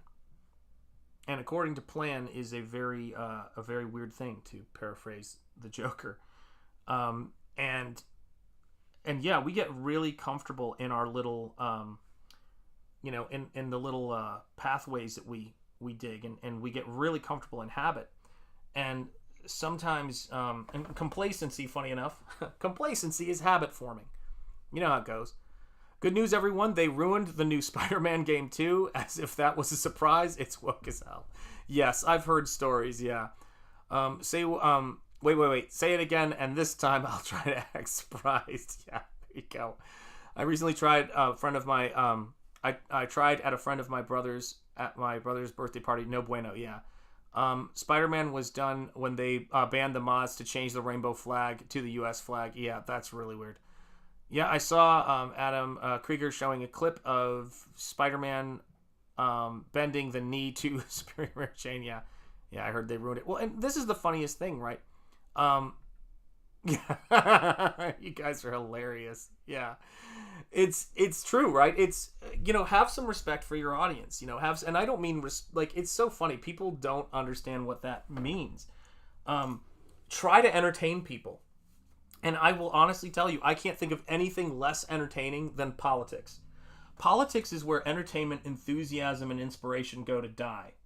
I remember when somebody, the big meme was everything has always been political. They still do it. They're like, it's all political. You just haven't figured it out yet. It's like, yeah, please.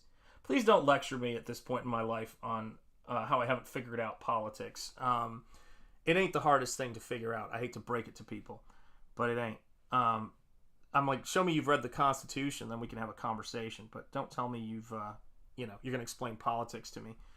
And the thing that's interesting to me about it is that, when people were saying that, someone said, well, all horror is political. And I remember I finally quipped back. I said, no, all horror is not political, but all politics is horror.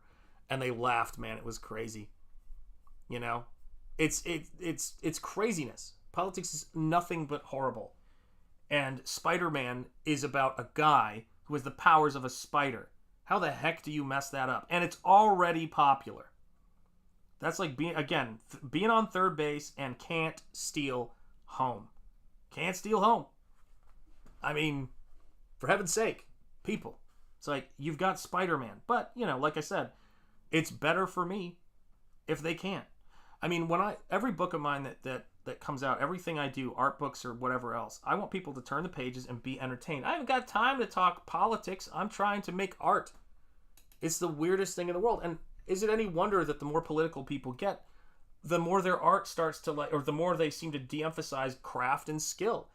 I look at some of the stuff that my brothers and sisters in Comicsgate are doing, art-wise, and I just go, man, look at the technical ability in that. Look at the skill. Look at the craft. Look at the discipline.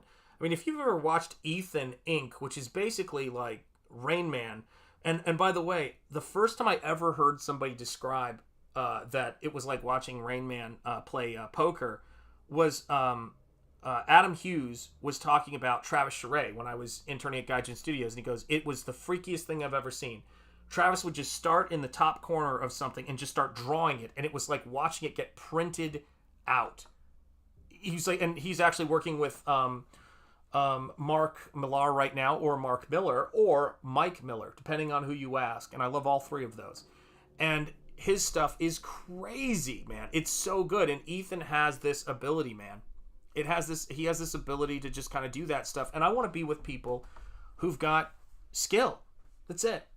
Like, I want to be with people who've got skill, you know, and that's what it comes down to. Whoa, is the professor in here? I just saw someone say hello to the professor. Antoine Dennison, it's great to see you here, my friend, channel member. God bless you. I tip my cap to you. I hope you are doing well. The groomsman, Shanth, I wish I could chat. Thank you for the shout out. Of course, brother, you know that. I have to run out to an appointment. I'm late for it. It's been one of those days. Hang in there, groomsman. Lots of love for you here in the chat, man. Lots of love for you here in the chat. And so when you think about making your artwork and you think about imagination, man, just guys, enjoy it. Go into your imagination.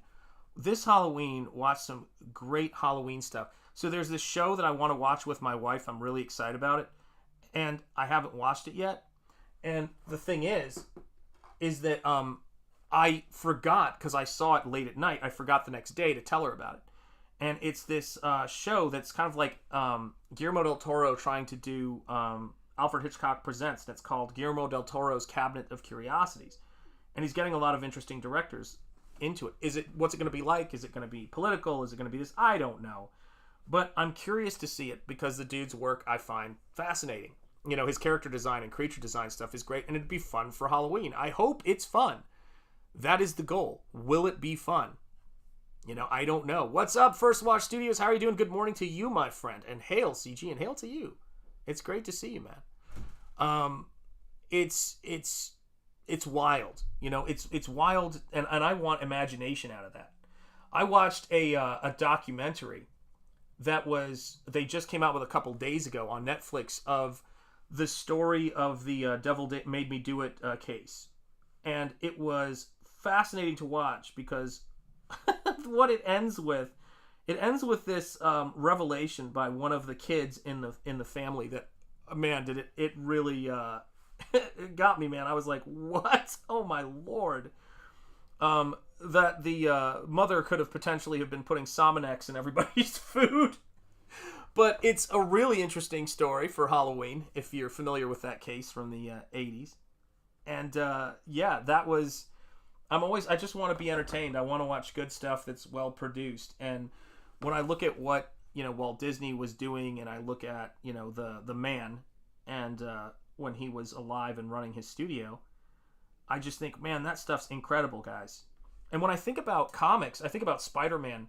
Someone, I might be wrong, but I think Spider-Man's first appearance in Amazing Fantasy, I don't know how many pages it was.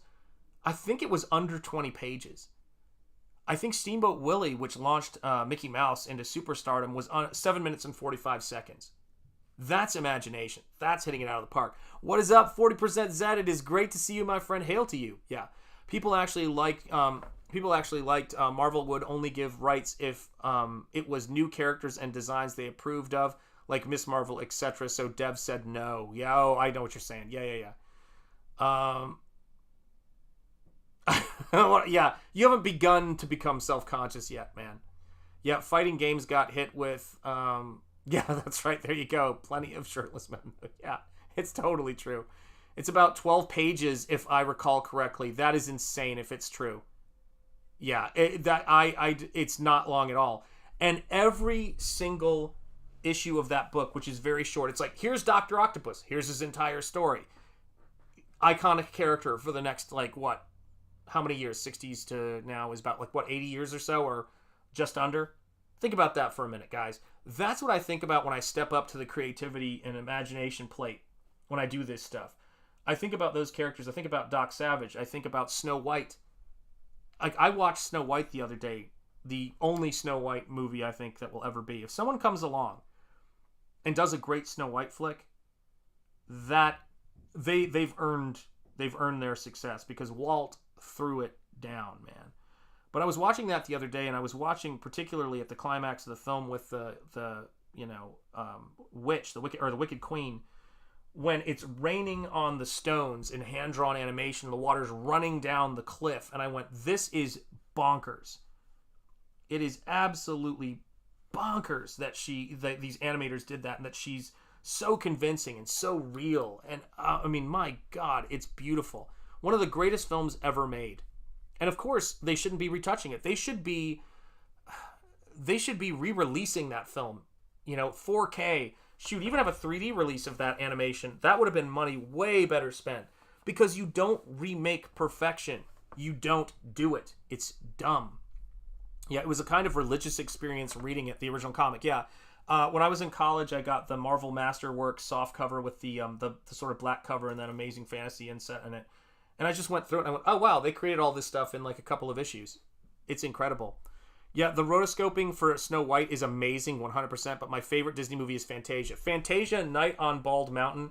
If I could make Nosferatu an animated sequence, it would be that sequence, which is breathtaking. And I actually, for my own enjoyment, found on the Internet Archives, for those of you guys who were growing up in the 80s and born probably mid to late 70s or older, there was this show they used to play on TV called Disney's Halloween Treat. And it was a collection of archival Disney movies with a little pumpkin talking as the show played. So I actually found that online and played it for my kids when they were growing up. So it's kind of a family thing. And then the other day, I got footage that I found online from all the movies and basically tried to replace as much of it as I could with better resolution footage and then remastered the opening titles, because that's how I relax after working all day. Yeah, exactly. 2 + 2 = 5. Yeah, similar to 1984. You're right. I've been thinking a bit about fluff and padding and getting sick of runtimes, page counts. Yep. Yeah, it's very true. Yeah, there's making one with Brett Cooper. Here's one for you guys. This freaked me out. Brett Cooper grew up in Chattanooga, Tennessee. Like about 500 decades after I did, but she grew up in Chattanooga till the age of 10. And there's all these articles about young actress, 10-year-old Brett Cooper. And I'm like, why is this in the Chattanooga Times? And I'm like, oh my Lord. And let me tell you something. She might have been the only person in Chattanooga, outside of me, who's ever talked that fast. Holy cow. I have an easier time, Brett, as attractive if I had never seen Ben Shapiro. Snow Right Wing. That'd be hilarious, yeah. All the segments of Fantasia, yes, are my favorite. I love them all. Yeah, I love the one with what's the character's name? Is it Dionysus, or I forget the name of the character? But the fawns and the Pegasus and the centaurs and all that stuff that Freddie Moore did are beautiful. Freddie Moore also did The Sorcerer's Apprentice. He was a big animator who, again, man, tragic. Him and his wife were killed in a car accident coming back from, I think, a wedding or something like that, and it really hit the Disney company hard, man. Like they were devastated, because he was the guy who after Ub Iwerks kind of came in and redesigned Mickey first in the Brave Little Tailor, and then he gave him the eyes when Walt wanted him to be more expressive for Fantasia. But his first, I prefer Mickey without the whites of the eyes. I just think it's a perfect design, but Fred Moore's version of that is beautiful. So yeah, Freddie Moore, man, if you want to look up Fred Moore drawings and Fred Moore's animation stuff, what a freaking legend he is, man. Just an outstanding artist. He left a legacy of work in the same way that Harper Goff, who designed most of the theme park, Disneyland theme park, and the submarine from 20,000 Leagues Under the Sea. Let's talk for a second about some people who are serious at imagination. And this is crazy. Harper Goff did the set design for Casablanca with Humphrey Bogart, did the set design for Willy Wonka and the Chocolate Factory, and then designed the submarine for 20,000 Leagues Under the Sea and all the set designs for that. That dude was a beast. And he played almost every instrument. And he was in the Firehouse 5, that was the Disney animators and designers who had this band. He played the banjo. That dude was crazy. Gotta run. Well, thank you again for your member chat of 1 month. And I know you're heading out, but because I missed it the first time around, and I want to play it for you again. Here you go, Mark. Thank you for being here. God bless you. Charge! you know, and those guys were incredible. They were machines of hard work.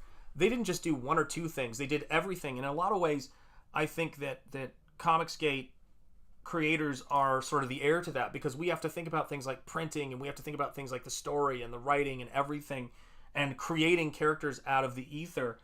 And it's really something that it's why I think a lot of people rightfully don't do it.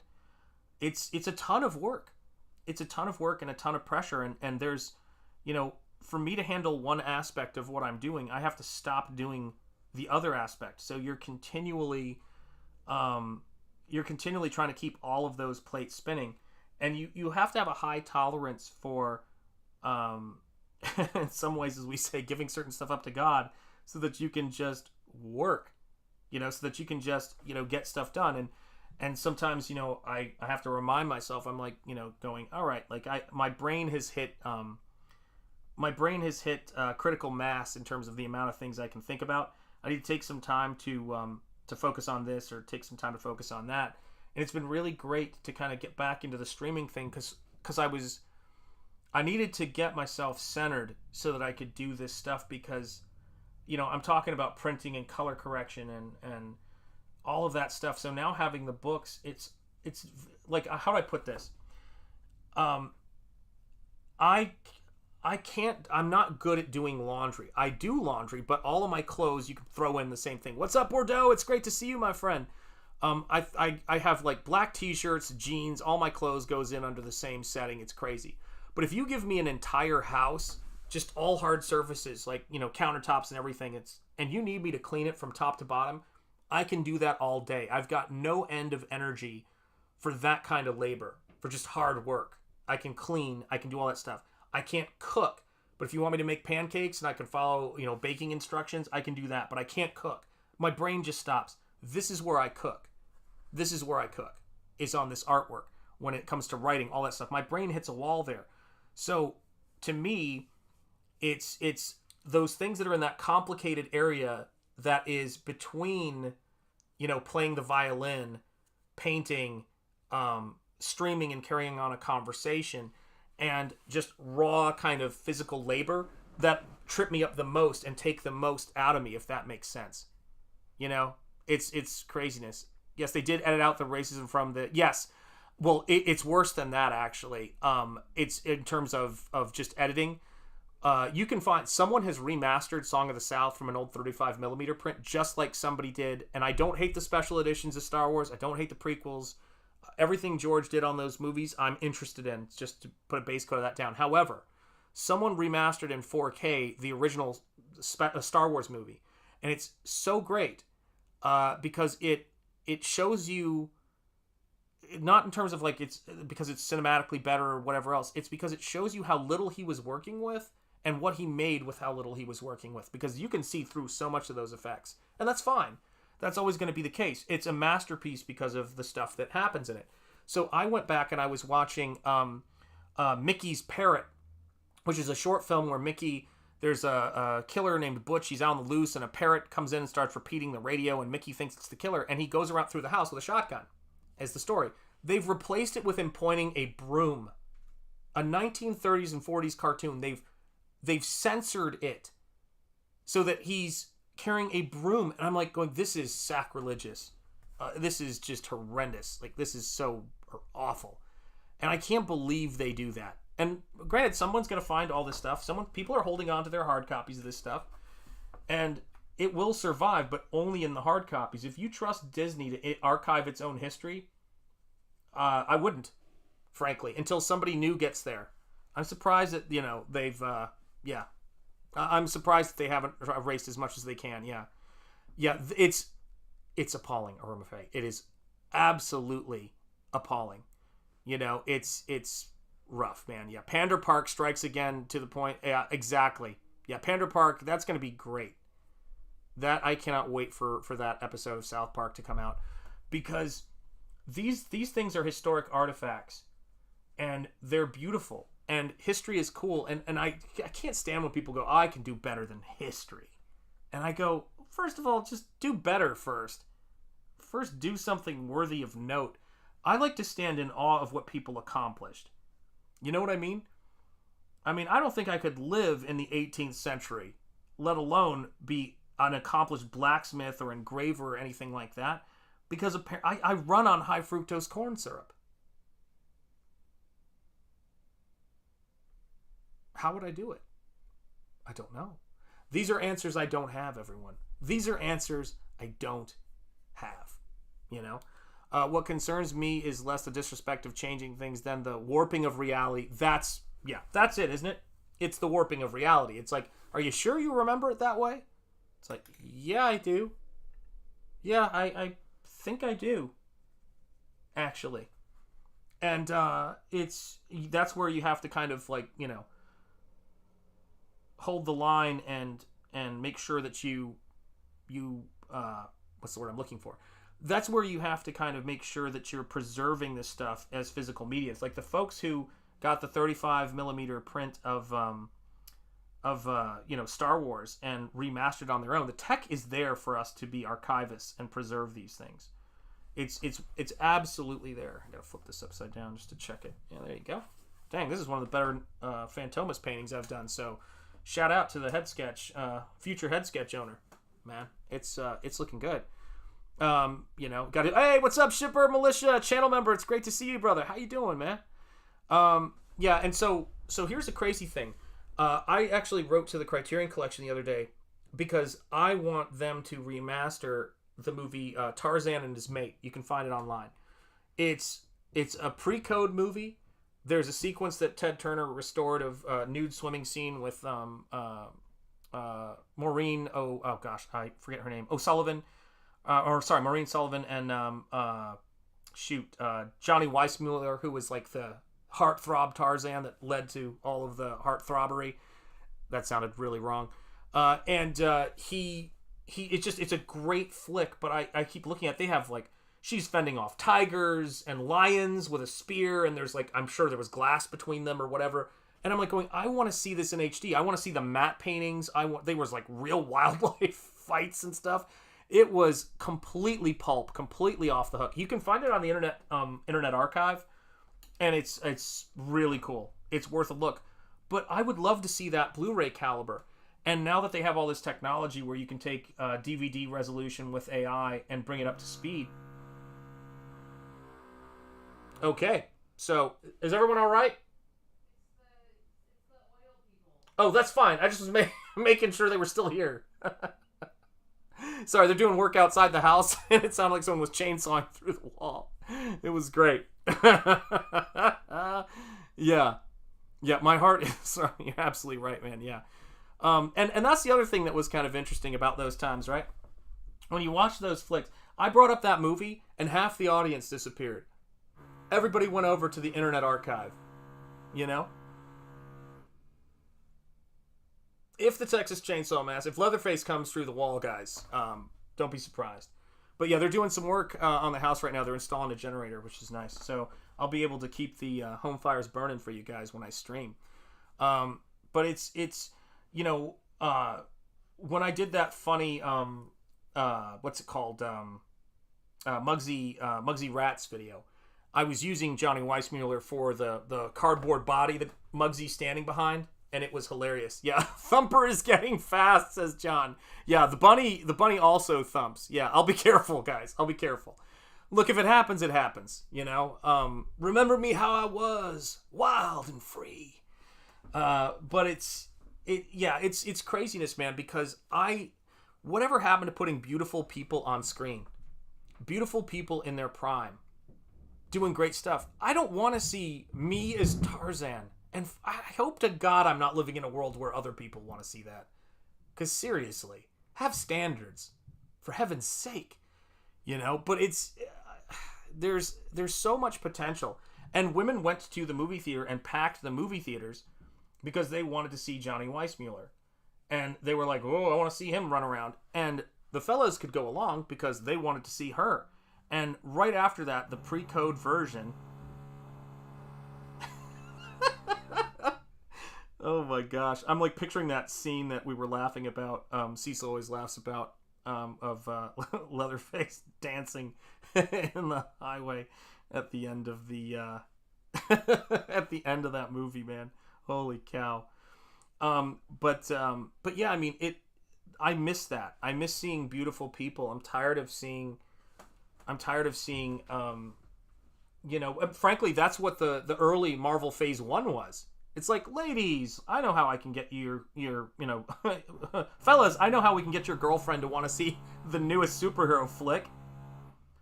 Introducing Captain America. Like, I don't think anybody got out of those movies without having their shirt off. Like, that was the way it was.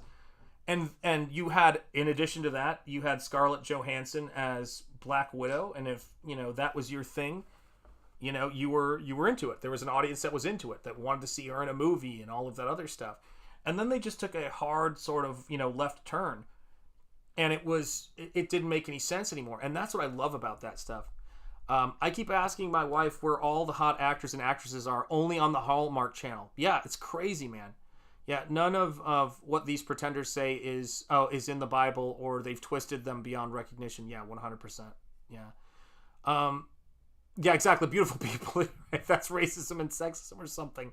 Yeah, it is a crazy... Yeah, Sean, be careful. Yeah, I will be. The chainsaw is coming for me. But yeah, I mean, guys, those movies are great. Those movies are great. They're highly entertaining. And there's so much potential. There's so much potential for us to make that stuff again. And in comics, there is no rule that says we cannot, just like Outback Steakhouse, there's no rule that says that we cannot create the most beautiful, interesting, and compelling stuff for you people. You people. And the thing about it is that my attitude is the pulp attitude. A little bit of mystery, a little bit of danger. Actually, what should I say? A lot of danger, a lot of mystery, and sexiness.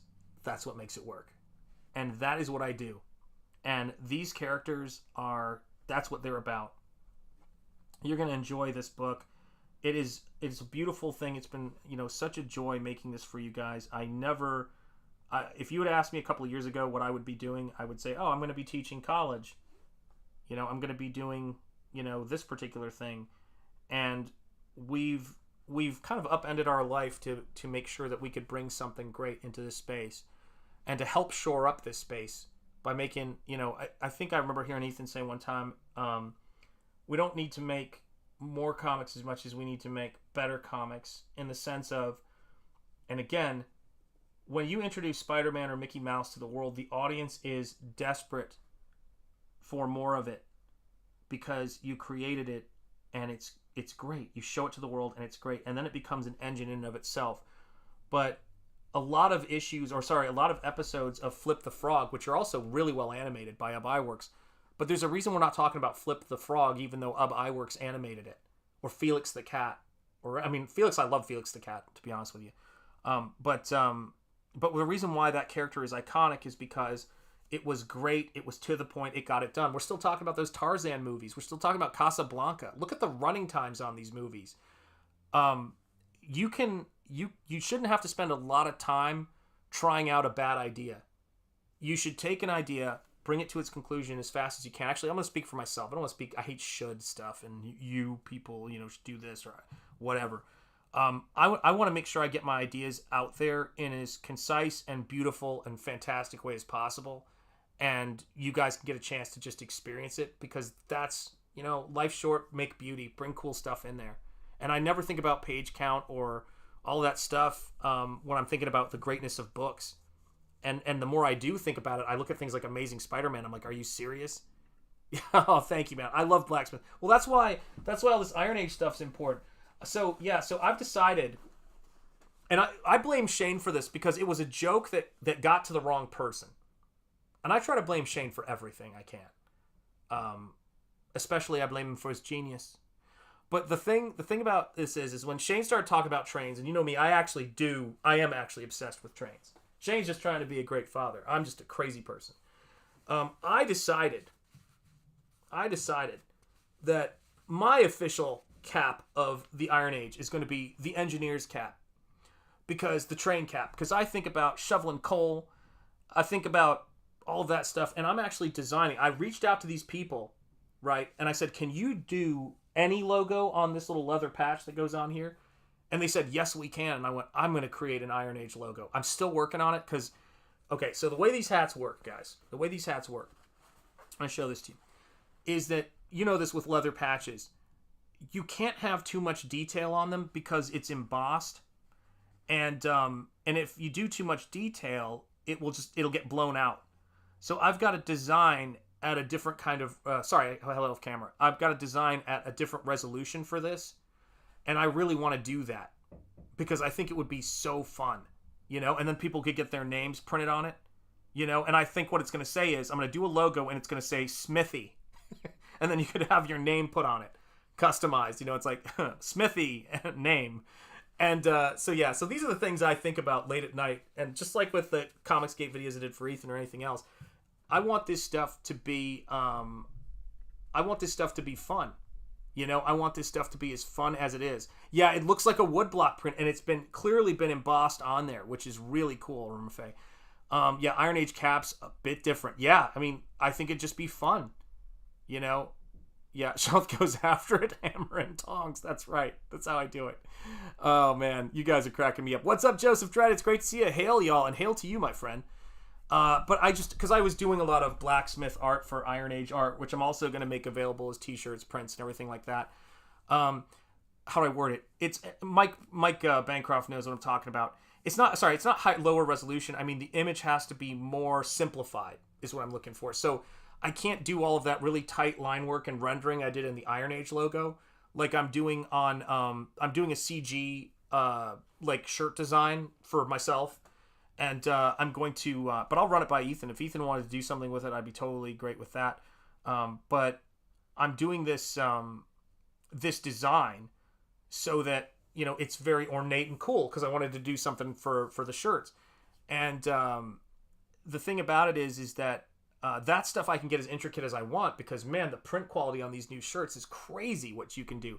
But this is tough, you know. Yeah, I'm a sucker for good merch too. Exactly. I've got a backlog of stuff to buy from you and Gabe. Oh, right on. I'm so glad to hear that. Yeah. All Caps Comics makes sense now. We are a hat group after all. Yes, we are. Yes, we are. Okay, maybe this is a cult. Shanth has got me excited for a choo-choo hat. Absolutely right, man. Yeah, because I was thinking about this and I was just thinking, though, what's just silly and fun? You know, like let's have a fun time with this stuff. And I got this cap. What I liked about it is it's like a working cap. Like it's got a nice texture to it. And it's like people do their chainsawing. It's over, guys. They're going to come through the house. But people do those kinds of like, army caps that are really kind of like, communist revolution caps. And I thought, what's the antithesis of that? And I'm from Chattanooga. Pardon me, sir. Is that the Chattanooga choo-choo? You know, that kind of thing. So I said, hey, choo-choo. Life. Absolutely. Yeah, absolutely. Yeah, and also back accent. Choose, actually. But you know what I mean. What's up, Mighty Geek Studio saying hello to everybody. It's great to have you here, man. Ferris Comics, channel member Ferris Comics. Thank you, Ferris Comics. Thank you for being here. It is great to see you, man. Okay, yeah. The choo-choo hat, it's guys, it's getting out of control, man. It's getting out of control. Yeah, the Wabash Cannonball. Yes, indeed, man. Wabash Cannonball, Chattanooga, baby. You know what I'm talking about. Yeah, that was a ride at the Lake Winnipesaukee. For those of you guys who don't know Chattanooga lore, it's how it goes. I like trains. Thank you, Frankly O0. You may like trains, but here's my question. Do you have the Blu-ray collection HD Trains? It's a 4-disc Blu-ray set, and it's just trains. It's over, man. Yes, big old steam engines are amazing. I agree 100%. Man, this conversation's gotten off the rails. Yeah, it's what you want. That's right, Bordeaux. All right, guys. Yeah, it's you know how it goes. We got to make this stuff. You got to bring it to get it, and you've got to make it. Got to make it happen, and we're getting there. You know, we're getting there. We're making more and more stuff. And we're giving more and more alternatives because here's the crazy thing about hobbies. Here's the crazy thing about collecting. You want to have stuff to get. Even if you don't get it right away, you want to know there's more stuff out there for you to pick up. And I really do think that having book publishers at some point, people are going to come in and say, hey, all this cool content you guys are making, we don't care about all this stuff. It's all old news. Can we get the rights to publish versions of it? I mean, that's happening. Dark Horse is publishing Richard Corbin's Den right now, for heaven's sake. Like, you know, people publish all kinds of things.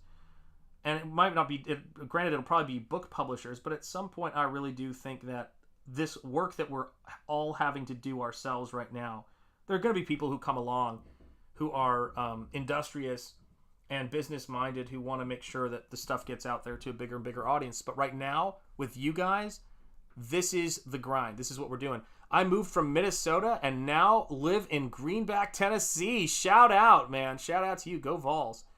Yeah, or on them. Yeah, I stayed at the Chattanooga Choo Choo Railcar Hotel. Holy cow, man. I used to go there all the time and watch that train thing. Yeah, ordering it now. There you go. Yeah, that is, I mean, I love this stuff, man. Love this stuff. Yeah, you gotta order, dude, I'm telling you, HD Trains is where it's at. If you love trains. I love trains, and locomotives are okay too. Yeah, see, there you go. Yeah, Den was like, yeah, it was. It totally was. Well, you know, I can relate to that with my book.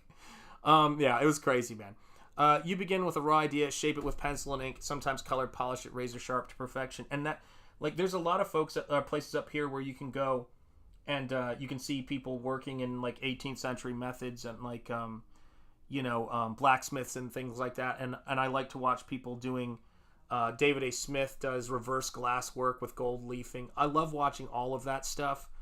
I love watching people and their craft as they go about trying to make, you know, beautiful work. And I think that's what I love about watching Bob Ross too. And that was kind of a metric for me when I was coming in here, is I go, I want to really try to paint on camera as I talk and give people a little bit of that peek into what we do. It's like watching cooking YouTube channels, or, you know, I'm going to, you know, build a stack stone wall YouTube channels and things like that. There's something really nice about sitting back, talking comics, and having silly, great conversations, and then at the end of it, backing things and being proud of the stuff that you're backing and supporting, and saying, look at this, I made this happen. You know, in the back of the book, it says, you know, that special thank you to 660 backers. And with every single one of these we pack up and we put together for you guys, there's going to be a lot of care. There's going to be a lot of love in it, man.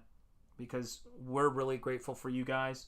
We're looking forward to the Second Chance campaign. We're looking forward to the next Nosferatu stuff. And you guys are going to be here on this YouTube channel every step of the way. I'm going to be here with you guys talking about it. And nothing is going to change in that regard going forward.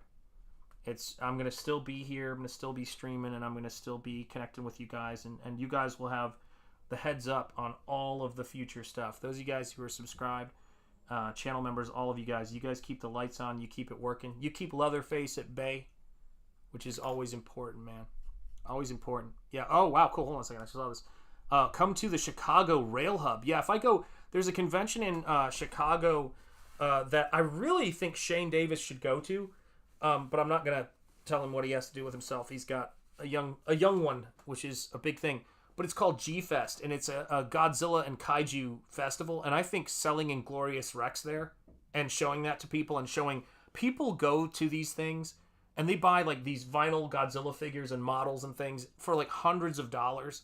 If Shane went there with some Inglorious Rex stuff and comics, there'd be so many people there with kids who would love to buy their kids a comic to read while they go around and shop. I think Shane would crush it there, man. You know, I think it'd be great. Green Laser. Yes, indeed, man. Yes, indeed, because all trains come through Chicago at some point. Right on. Yeah, those skilled at their craft are always mesmerizing to watch. Yeah, that's why I love Townsend's and their 18th century stuff. It's great. California has a great railroad museum in Sacramento. Yeah, and I think that's up in Jericho's neck of the woods. So when we're doing Double Impact this week, which is going to be Ghostbusters, if you've seen the thumbnail, it's going to be over on Gabe's channel. We're going to be talking about that movie, but we're always talking about is just imagination and interesting, you know, craft and sort of skill stuff. And so one of the things I wanted to go to in California is, and I think it's called Legends of Flight, or it's a museum of airplanes, and it's where they have the GBZ that was used in The Rocketeer. So it's a replica GBZ, and I want to go there and see it in person, because that movie I love, and I love Dave Stevens and the Rocketeer, man. You know, and so I'd love to, but they have old planes. There's another great one outside of, hold on a second. Hey, honey, where is that airplane museum we went to? By Stitches? North of Hartford, Connecticut. So outside of Hartford, Connecticut, there's a great museum where they have a World War II blimp airship cockpit. Now, just the cockpit of an airship is like 2.5 to 3 stories tall. It's insane. And it's got the propellers coming off the side, and you think, how big were those things? If that's just the cockpit. But it's so cool, man. You guys would love it. Let's see. Yeah, inflation's been a real killer across the board. Gold coin comics. Yes, indeed. Let's see. Comicsgate is like Comic-Con every night. You're absolutely right. With access to the artists, creators, well, the ones worth interacting with anyway. There you go. Yeah, it's so true. Yeah. U.S. Naval and Aviation Museum in Pensacola, Florida is great. And shout out to Pensacola, home of Roy Jones Jr., one of the all-time greats, Hall of Famer. Bow, Mrs. Enjetti, says John. Yeah, it's crazy, man. And what is up, Dan Plagle? How are you doing, brother? How the miniature painting going, man? Oh, my gosh. Yeah, but I love this stuff, man. Yeah, that's right. We lost RMFA ordering merch. Yeah, guys. All right, folks. So here's where we're at, guys. I have got to wrap up now. We're about 2 hours, which is great, man. We've got some time in here. But I've got to wrap up. I want to touch base with the family, see how we're doing. And Michael Bancroft says we have a great air museum just around the corner. The kids love it. I love that stuff, too. And wishing Clark all the best. I hope he's mending up well. Let me see here. Yeah, nope, I was just eating. Yeah, we got to eat. I'm hungry, and I'm feeling it, guys. Yeah, half floppy, cheap paper, black and white. I'm not exactly sure, but I'm with you on that. Okay, good. Just making sure we got everything. All right, folks, I'm going to play the credits with the channel members. Thank you so much for being here. I hope everybody's having a wonderful Tuesday. Nosfero is in the house. I'm going to put up a post on the Indiegogo for people to make sure their addresses are updated. They'll have till November 10th. I've got the boxes right here, and then we're going to start packing these bad boys up and getting them to you. And I'll be showing you guys all sorts of stuff. Stay positive, right? Stay in that zone. Give nihilism no quarter, as the t-shirt says. And the link to that t-shirt's in the description. Check out Battle Brick Road. We're almost to 30K on Battle Brick Road, guys. Let's make it happen. You're going to get a great book. You're going to get a great read. There's so much to buy. You can get a vinyl record. Anything you can back. The poster book that I'm going to be doing a painting and illustration for. If you've ever wanted a Shanth Enjeti print, you will get many prints in this book, but one will be mine in this 11x17 print book that you can get on there. So check it out. Everything you do helps move the needle to that 30K and onward. So let's keep making this stuff happen. I love all you guys. Have a great day. I will see you guys soon. Much love, everybody. Much love to all of you guys. Yeah, as I always say, speak easy, stay gold, keep the faith, and peace, because that's what Shanth means. All right. Take care, guys. I will see you soon.